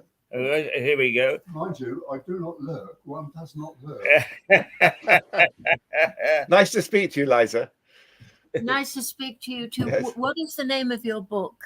It's The Fire of the Dragon, China's New Cold War is the new one. Can I get it on the internet?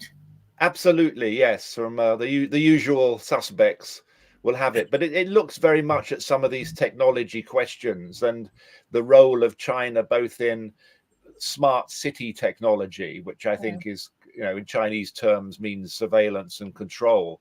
Yes, and the other aspect that you were talking about, the Internet of Things, the way that everything is now become a computer, really, and the degree to which Chinese companies, Chinese technology, and Chinese standards for that technology are very much in the ascendancy. And I don't think we've even begun to appreciate what that means in terms of the potential hoovering up of data and the potential for surveillance, which I know a lot of people a lot of people dismiss this and say, "Oh, your data's safe," but the problem is your data's safe only until the moment it isn't.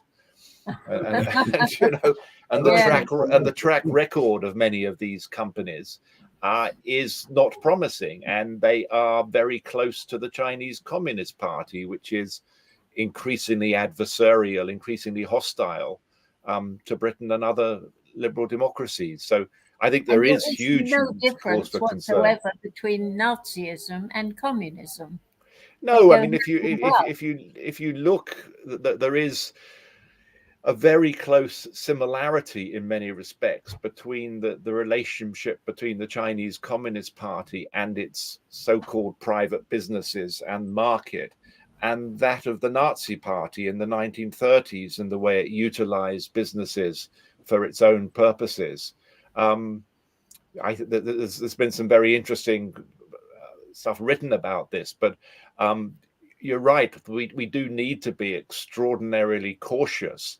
And one of the themes of the new book is how we characterize our relationship with China. And I don't think we're ever getting any closer to sorting that out. I think the latest incarnation of this, how did they describe it? Was it pragmatism, or I think that you've seen all sorts of ways of describing China as an adversary, a competitor, a systemic adversary, but everybody seems to steer clear of the obvious analogy of a new type of Cold War, where you're seeing China pushing its interests quite aggressively in all sorts of different ways, using all manner of different tools. A lot of people, a lot of purists would say there can only ever be one Cold War. That was very historically distinct. But if you take the broader definition as war by other means, China is possibly the world's greatest power in that sense. Do you think they will take Taiwan? Do you think the Americans will allow them to do that? Or will that be, boom, now we are in World War III? I'm not, I think that, or I'd like to think that in the short term, because of what's happened in Ukraine, that has made Taiwan a safer place. For all the saber rattling that we've seen around Taiwan, taking Taiwan would be extremely difficult, arguably more difficult. It could be as big, if not a bigger quagmire for China than Ukraine is for Russia. And also, if they did take Taiwan, to hold on to it, that means they would have to take the Solomon Islands too. It would be very, very difficult Which for I them. think they are cultivating. Yes. Hang on. Your turn in a minute, Stuart. Everybody's anxious to talk to you this morning. I mean, the Solomons is a classic, of course, because it is very much, there's an old saying that the flag follows trade. And I think China has developed these relationships with countries like the Solomons, who have become extremely dependent upon China economically, for trade, for investment. Them for quite a while, haven't they? And then, of course, out of the blue comes that there had been a number of attacks on Chinese investments there, a bit of a pushback. And of course, the next breath, China is offering security assistance and pushing for legislation in the Solomons that would allow Chinese security forces to intervene ostensibly to protect Chinese interests in the islands, which are now quite substantial. But that's only a short step towards more overt interference. And it is very worrying. And the Australians, New Zealand, the Americans are extremely concerned about what's been going on in the Solomons. And of course, to some extent, they've only got themselves to blame because they neglected that area so much over the years and more or less allowed China to expand its interests. Yes. Okay. Listen, thank you very, very much indeed for talking to me, and I will get your book definitely. Great, thank you very much, and I'm very much looking forward to coming down a week on Sunday. Would love to meet you. Yeah. Would love to. Bye-bye. Okay.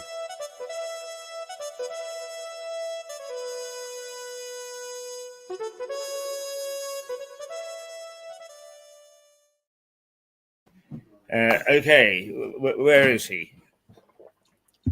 Stuart? Ian,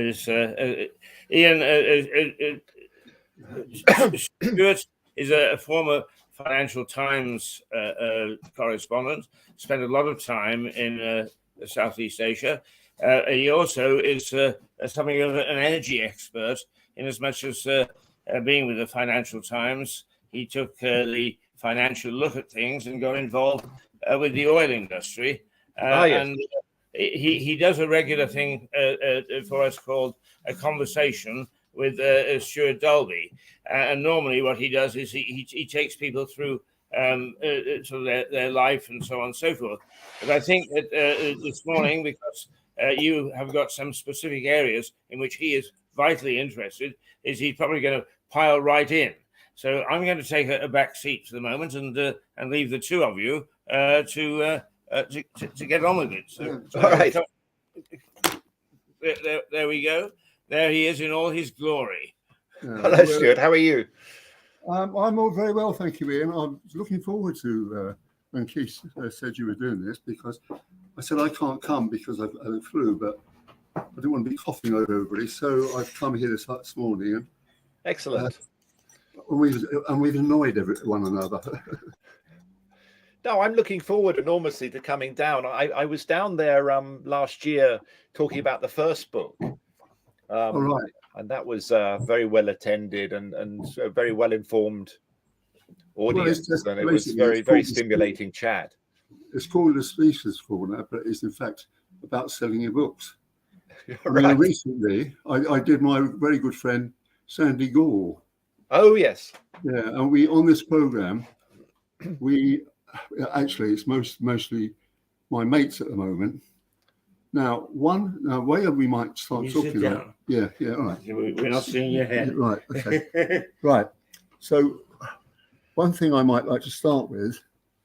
Well, Keith, can you bang that over? Keith. Oh, he's going to have his cushion. Do I stay here or shall I go here? So you will see yourself. Right. Yes, there. It's great. Right. You sit down there. Okay. I'm very interested to meet you. Particularly, way of opening this is because I said I got my friend Philip Bowring. Oh yes. Now you must remember Philip Bowring. I do very well. Well, the whole point about doing this is to try and find out where we are. Because, okay, shall I just explain my own background? I worked for the Financial Times in London, very. I'm writing my biography now, and it's called A Life of Flukes. Anyway, I managed to get myself a job on the Financial Times, which was crazy the way I got it. And then I was working on the companies and all that stuff. The FT didn't have a newsroom in those days, so I used to write about companies. Then, after a while, Freddie Fisher, the German editor, he said, "Stuart, you're doing very well. I'm going to send you to Hong Kong. Write about the indexers of where you write about London."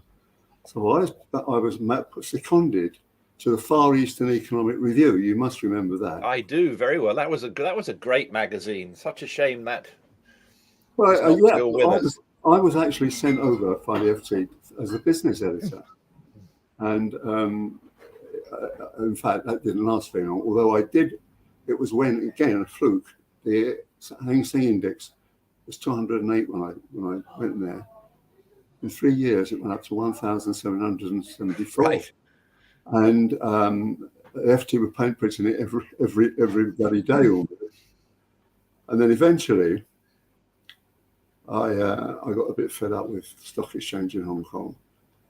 And I wanted to go to Vietnam because, in Hong Kong, there were loads of journalists and loads of Chinese thinkers and so on. And anyway, I said to Freddie, it's time for a new posting. I said, Freddie, I think I want to go to Vietnam. No, you don't go to Vietnam. We are not interested in Vietnam. We are not interested in small wars, Himmel.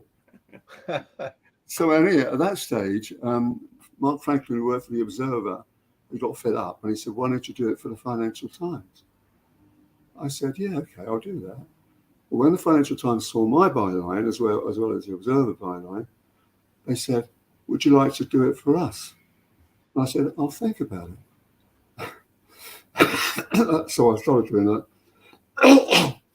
And then another flu came along, getting that job. And I started writing about Vietnam through the FT, the Observer, and the Far East Economic Review. And I was there for what, just on 5 years. I stayed on after the pullout. So I was famous for 15 minutes. But an amazing time to be there. Well, it was, yeah. But anyway, let's talk about you rather than myself. So how did you come to work for American TV station? And well, what was your background before? Well, my background initially was business. I was business correspondent at the Sunday Times. God bless my rock cotton socks. Yeah. Do you know something very well? Just to digress for a second. Emma Tucker, who was born and bred in New Zealand. Absolutely, yeah. Now, nowadays, the Financial Times is the biggest paper in the world because it's balanced. Okay, now the people they're taking on, like Simon Sharma, Jeremy Paxman, God knows who else. And so Financial Times sent me over to Vietnam, and I came back and everybody wanted to know me. And then I did various other places in Vietnam. I went to Tokyo business and so forth and so on. But I could go on talking forever about it. But I mean, what was as you were in Far East, what was your take on the Vietnam War? What do you think? I came to the coverage that I used to do of Vietnam was in the aftermath of the war. Some of the reporting that I did were about the opening up of Vietnam, the way that Vietnam has become a destination of choice for investors that want to diversify or want to simply get away from the problems of China. I also did a lot about the rebuilding of relations between the United States and Vietnam. I remember when McCain and Obama fought the presidential race, and I reported from Hanoi about the history there of McCain and the Vietnamese view on that election. But one of the things that interested me from my China perspective, and I'm sure this is something which you came across during your time there, is how to a lot of Vietnamese, their whole history is almost defined by the conflict, not so much with America, but with China. And yet people talk about the American war, but the Chinese, the competition and the animosity towards China goes back millennia. Fine. It's most interesting to me because people say to me, why, what was the Vietnam War? What was it all? What was it all about? Why were the Americans there? And then I invoked Graham Greene's classic book, The Quiet American. Yep. And it came out that Quiet American, that was the metaphor, where he came out and said, I never knew about the social worker. He said, the Quiet American said, I never knew anybody who had such good reasons for all the damage he had done. And that was absolutely a perfect thing. You see, when the French, there were tremendous fears that the godless, how am I trying to say this? Eisenhower and John Foster Dulles were God botherers. And they were frightened that the communist, godless communists would sweep through the whole of Southeast Asia and turn them into conquerors. That was the whole thing, wasn't it? That's what people thought at the time. But it was the wrong reason for the Americans being there. Americans became there because it was almost a forerunner what they tried to do in Afghanistan, which is called country making. In fact, the Americans had only one colony in the Philippines, and they tried to build a country on the same thing as America. They're still doing it anyway. So then they started, right. And then as Vietnam went on, we scroll forward. In 1968, for example, there was a call for an absolute uprising by Lee Juan. Ho Chi Minh was a bit vulgar by then. And what happened in the final assault was that, that made it by that, I think, Bob. It was the first television war, and it was in American front parlors every night. And the great American public jumped up and said, "What the hell is this? We're supposed to be winning this war, and those little yellow men are in our embassy." And this went on and on. And then by 1975, well, I was there for 72 at Defensive, 75. What happened? Right, there was a new offensive and a bloodbath. They thought it was going to be a bloodbath going down south. But there was a bit of a bloodbath in Da Nang, and that spooked them all. And we got out by the skin of our teeth. And when they got down to Saigon in April 1975, the spies in South Vietnam had told the North Vietnamese, "It's over, you've won, there's no need for a bloodbath."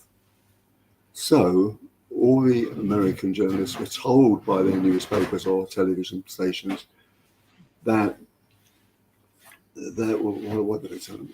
Right, they could stay on there, but they couldn't stay on because their newspapers wouldn't let them. And when we got down there, the British embassy had given the keys to the embassy or their club, the English club, and so they gave the keys to Sandy Gore.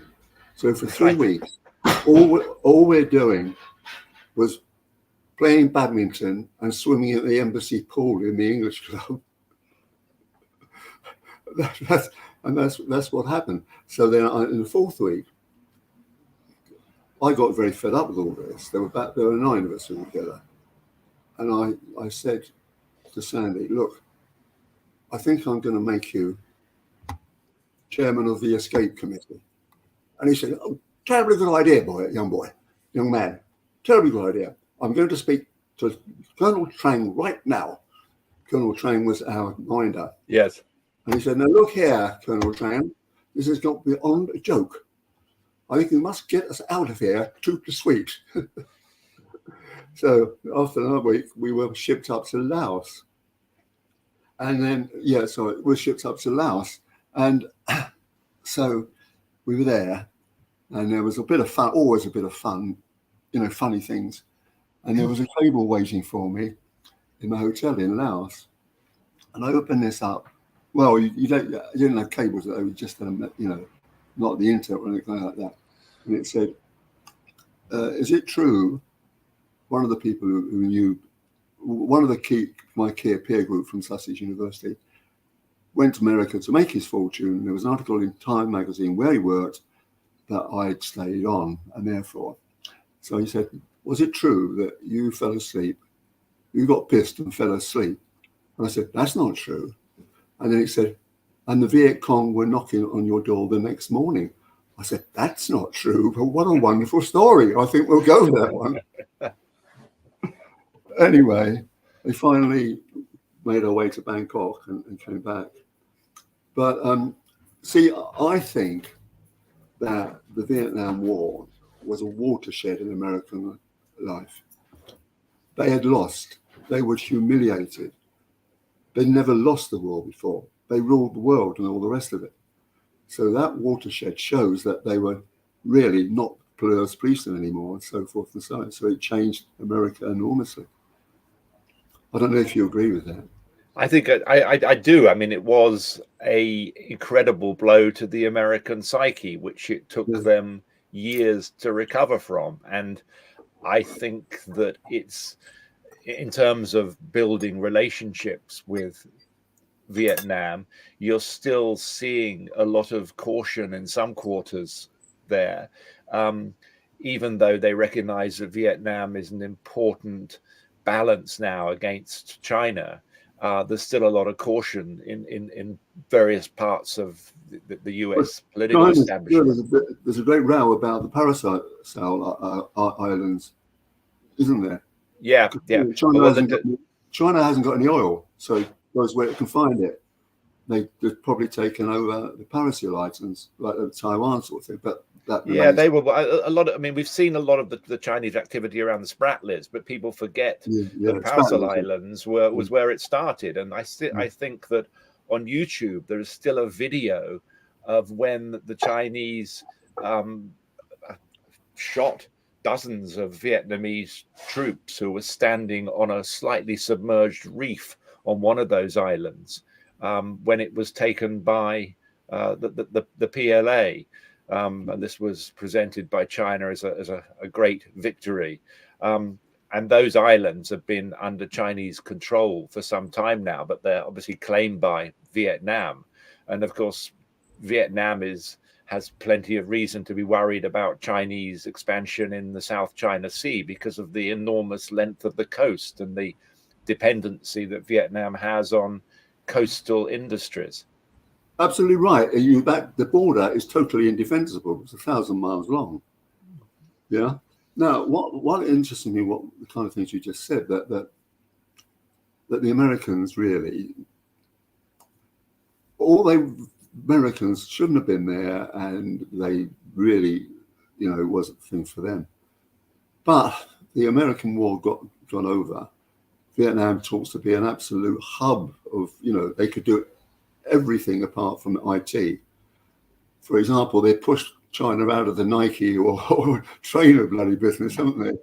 And the really interesting aspect about it all is that at the end of the day, Vietnam just wanted their country back. They didn't want to do energy or country making or, like Afghanistan or if you like, Philippines or other places.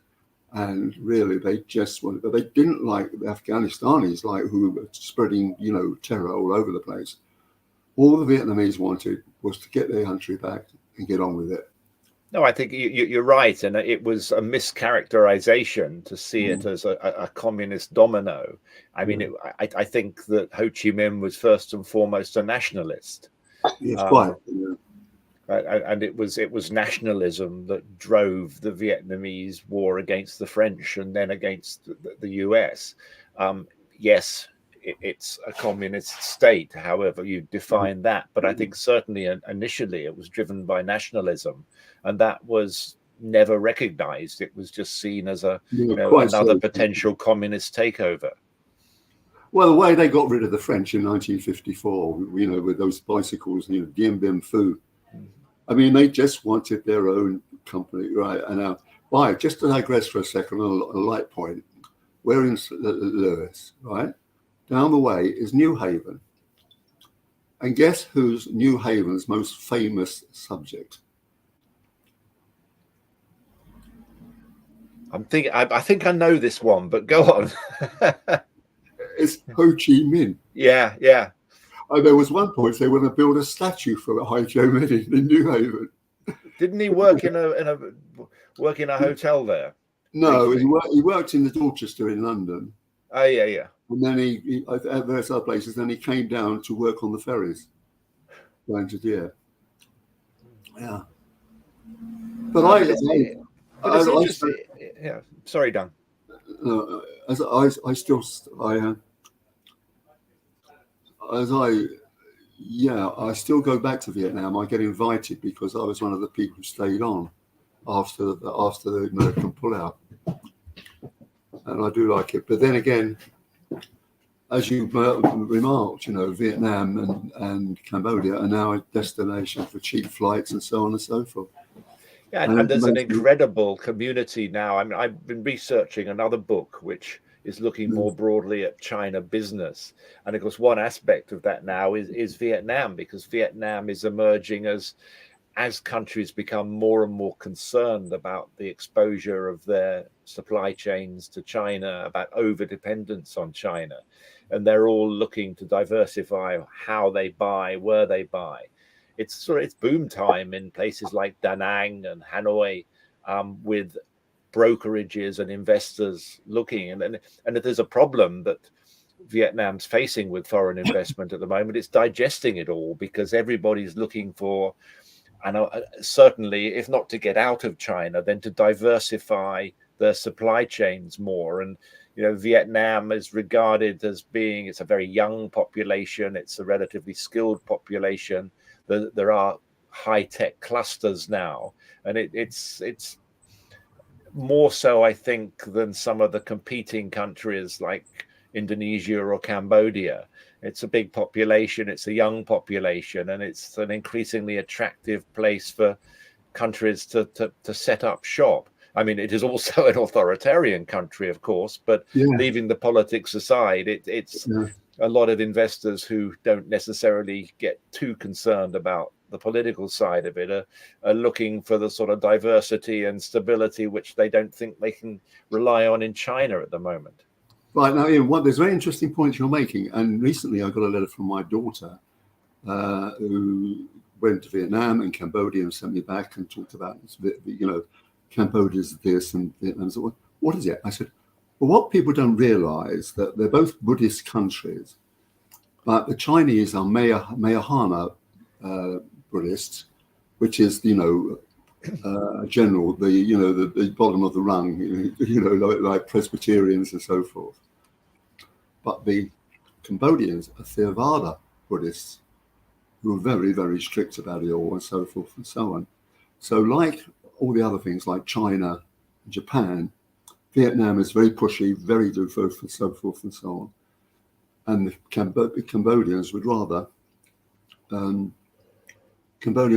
have a nice, easy time. Yeah, and the Cambodians as well they're more or less a colony of China these days. I mean, they won't China, and they are very much beholden to China.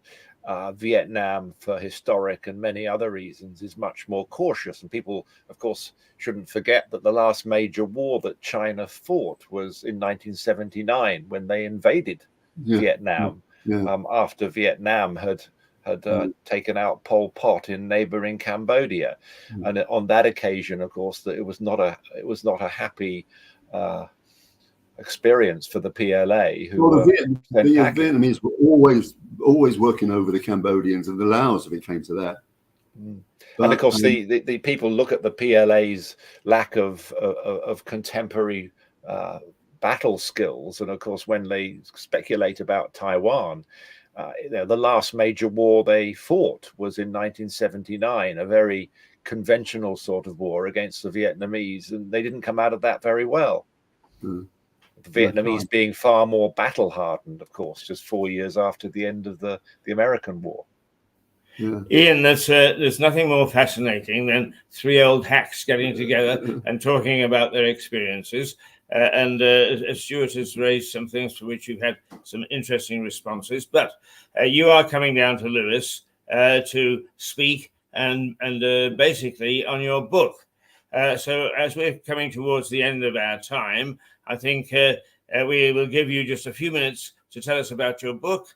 But also, having spoken to Stuart, what is the thrust of your talk based on your book in 2 weeks' time? This will be really how do we begin to define what China has become and China's relations with the rest of the world. I think the title of the book it builds upon the last book, which was the Every Breath You Take, China's New Cold War.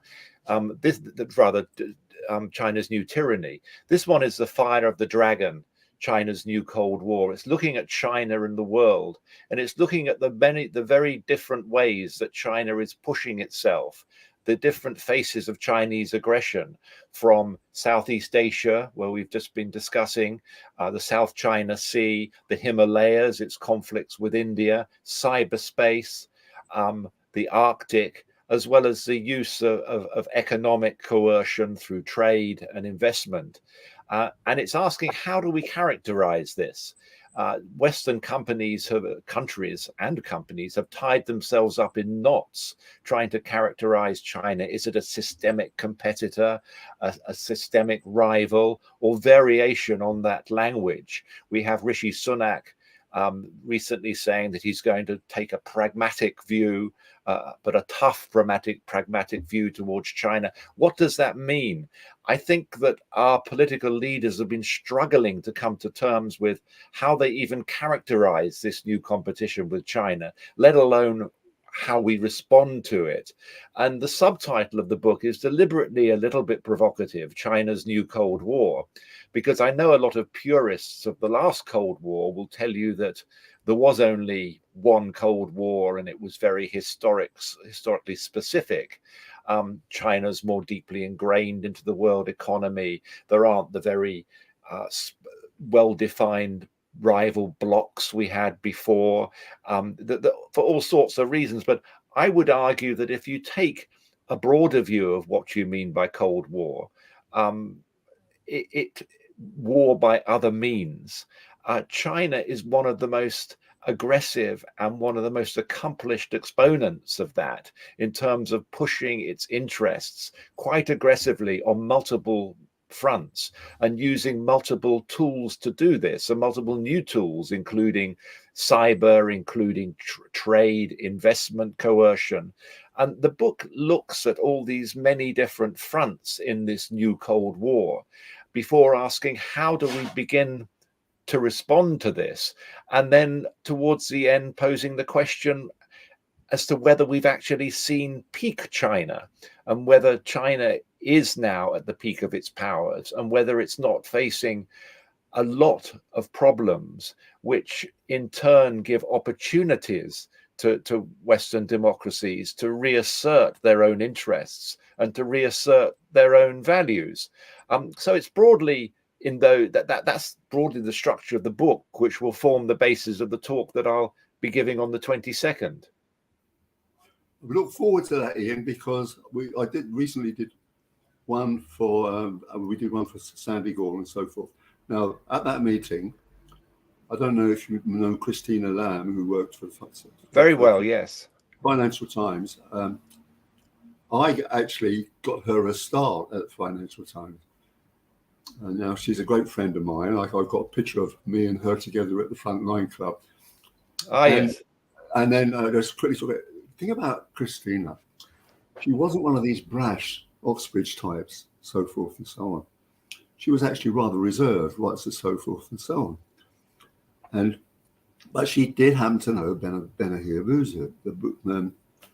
Bhutto, and she was in the Financial Times, not doing very much. And then I was the foreign news editor, but Ulrich Martin was the foreign editor. It's the difference between him being a colonel or certain things and me being a major.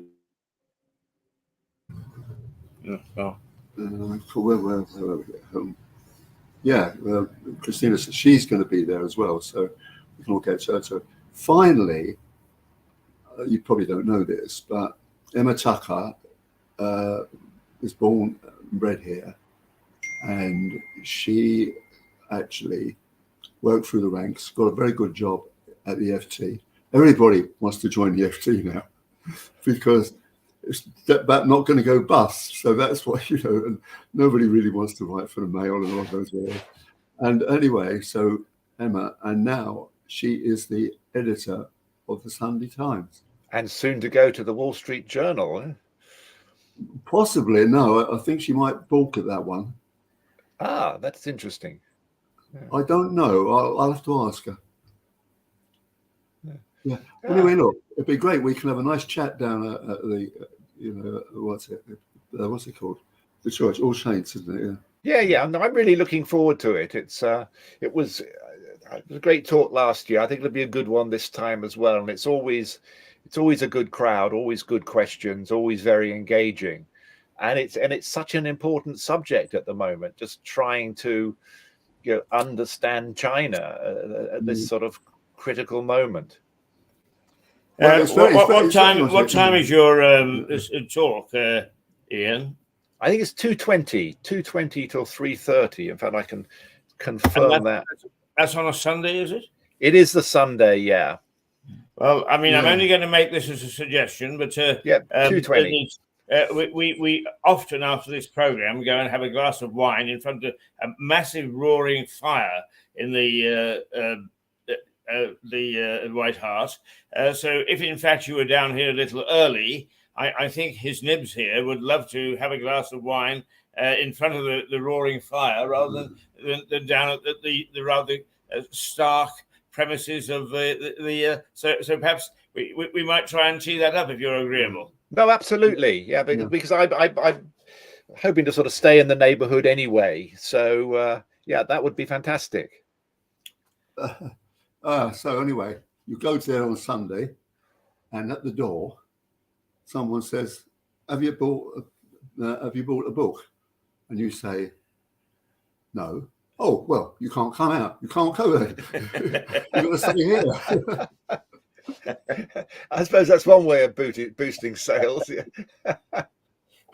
Well, actually, it's actually because of demand. I buy copies of my own law because people ask me for it, and it's really quite weird. Incidentally, Ian,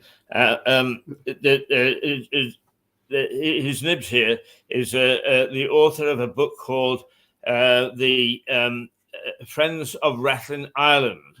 And don't be fooled into thinking that it's an economic book. It's not. It's a thriller. Excellent. I will look out for that. Do you know where Rathlin Island is? No, I know of it, but I couldn't locate it. It's offshore Ballycastle, Northern Ireland. Ah, yeah. Oh, I know. Yeah. Yeah, and the book is basically well, I was in when I was there, and the people liked it. It's still about 2,000 copies, and the thing was that the actual theme was that. Well, I won't spoil it for you. Yeah. But somebody, Rathlin Island, right?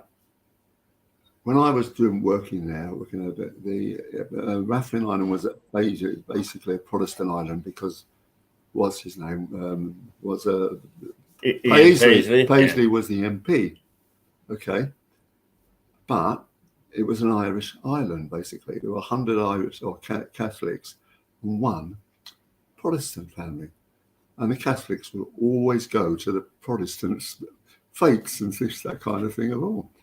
So I started the book, but it started as an MPhil in Trinity. I didn't go there, and when it came to it, what am I saying now? Right. So I thought, right, if there can be this kind of chord or this concord on a small island, why can't it be extended to the rest of the Northern Ireland? I said, after all, think of it this way. Rathlin Island has got 2 churches and only 1 cemetery. So it's the only place in Northern Ireland when you're born a Catholic and buried as a Protestant. I can see how that would get the creative juices flowing. Yeah. It's 11 o'clock, gentlemen. A fascinating morning. Thank you so much for coming and being a part of it. I sort of did warn you that you were in for a bit of a hammering from different viewpoints, and you've handled everything extremely well. And I think that those people who are viewing this morning will want to come and listen to you in the flesh, as it were, at the All Saints Centre. And that is the venue of the Speakers Festival, the All Saints Centre. And you are, remind us again, Ian, you're on a deck at... I'm up at 2:20 until 3:30. Right. So just after lunch. So time for a decent roast and then to get down there. Right.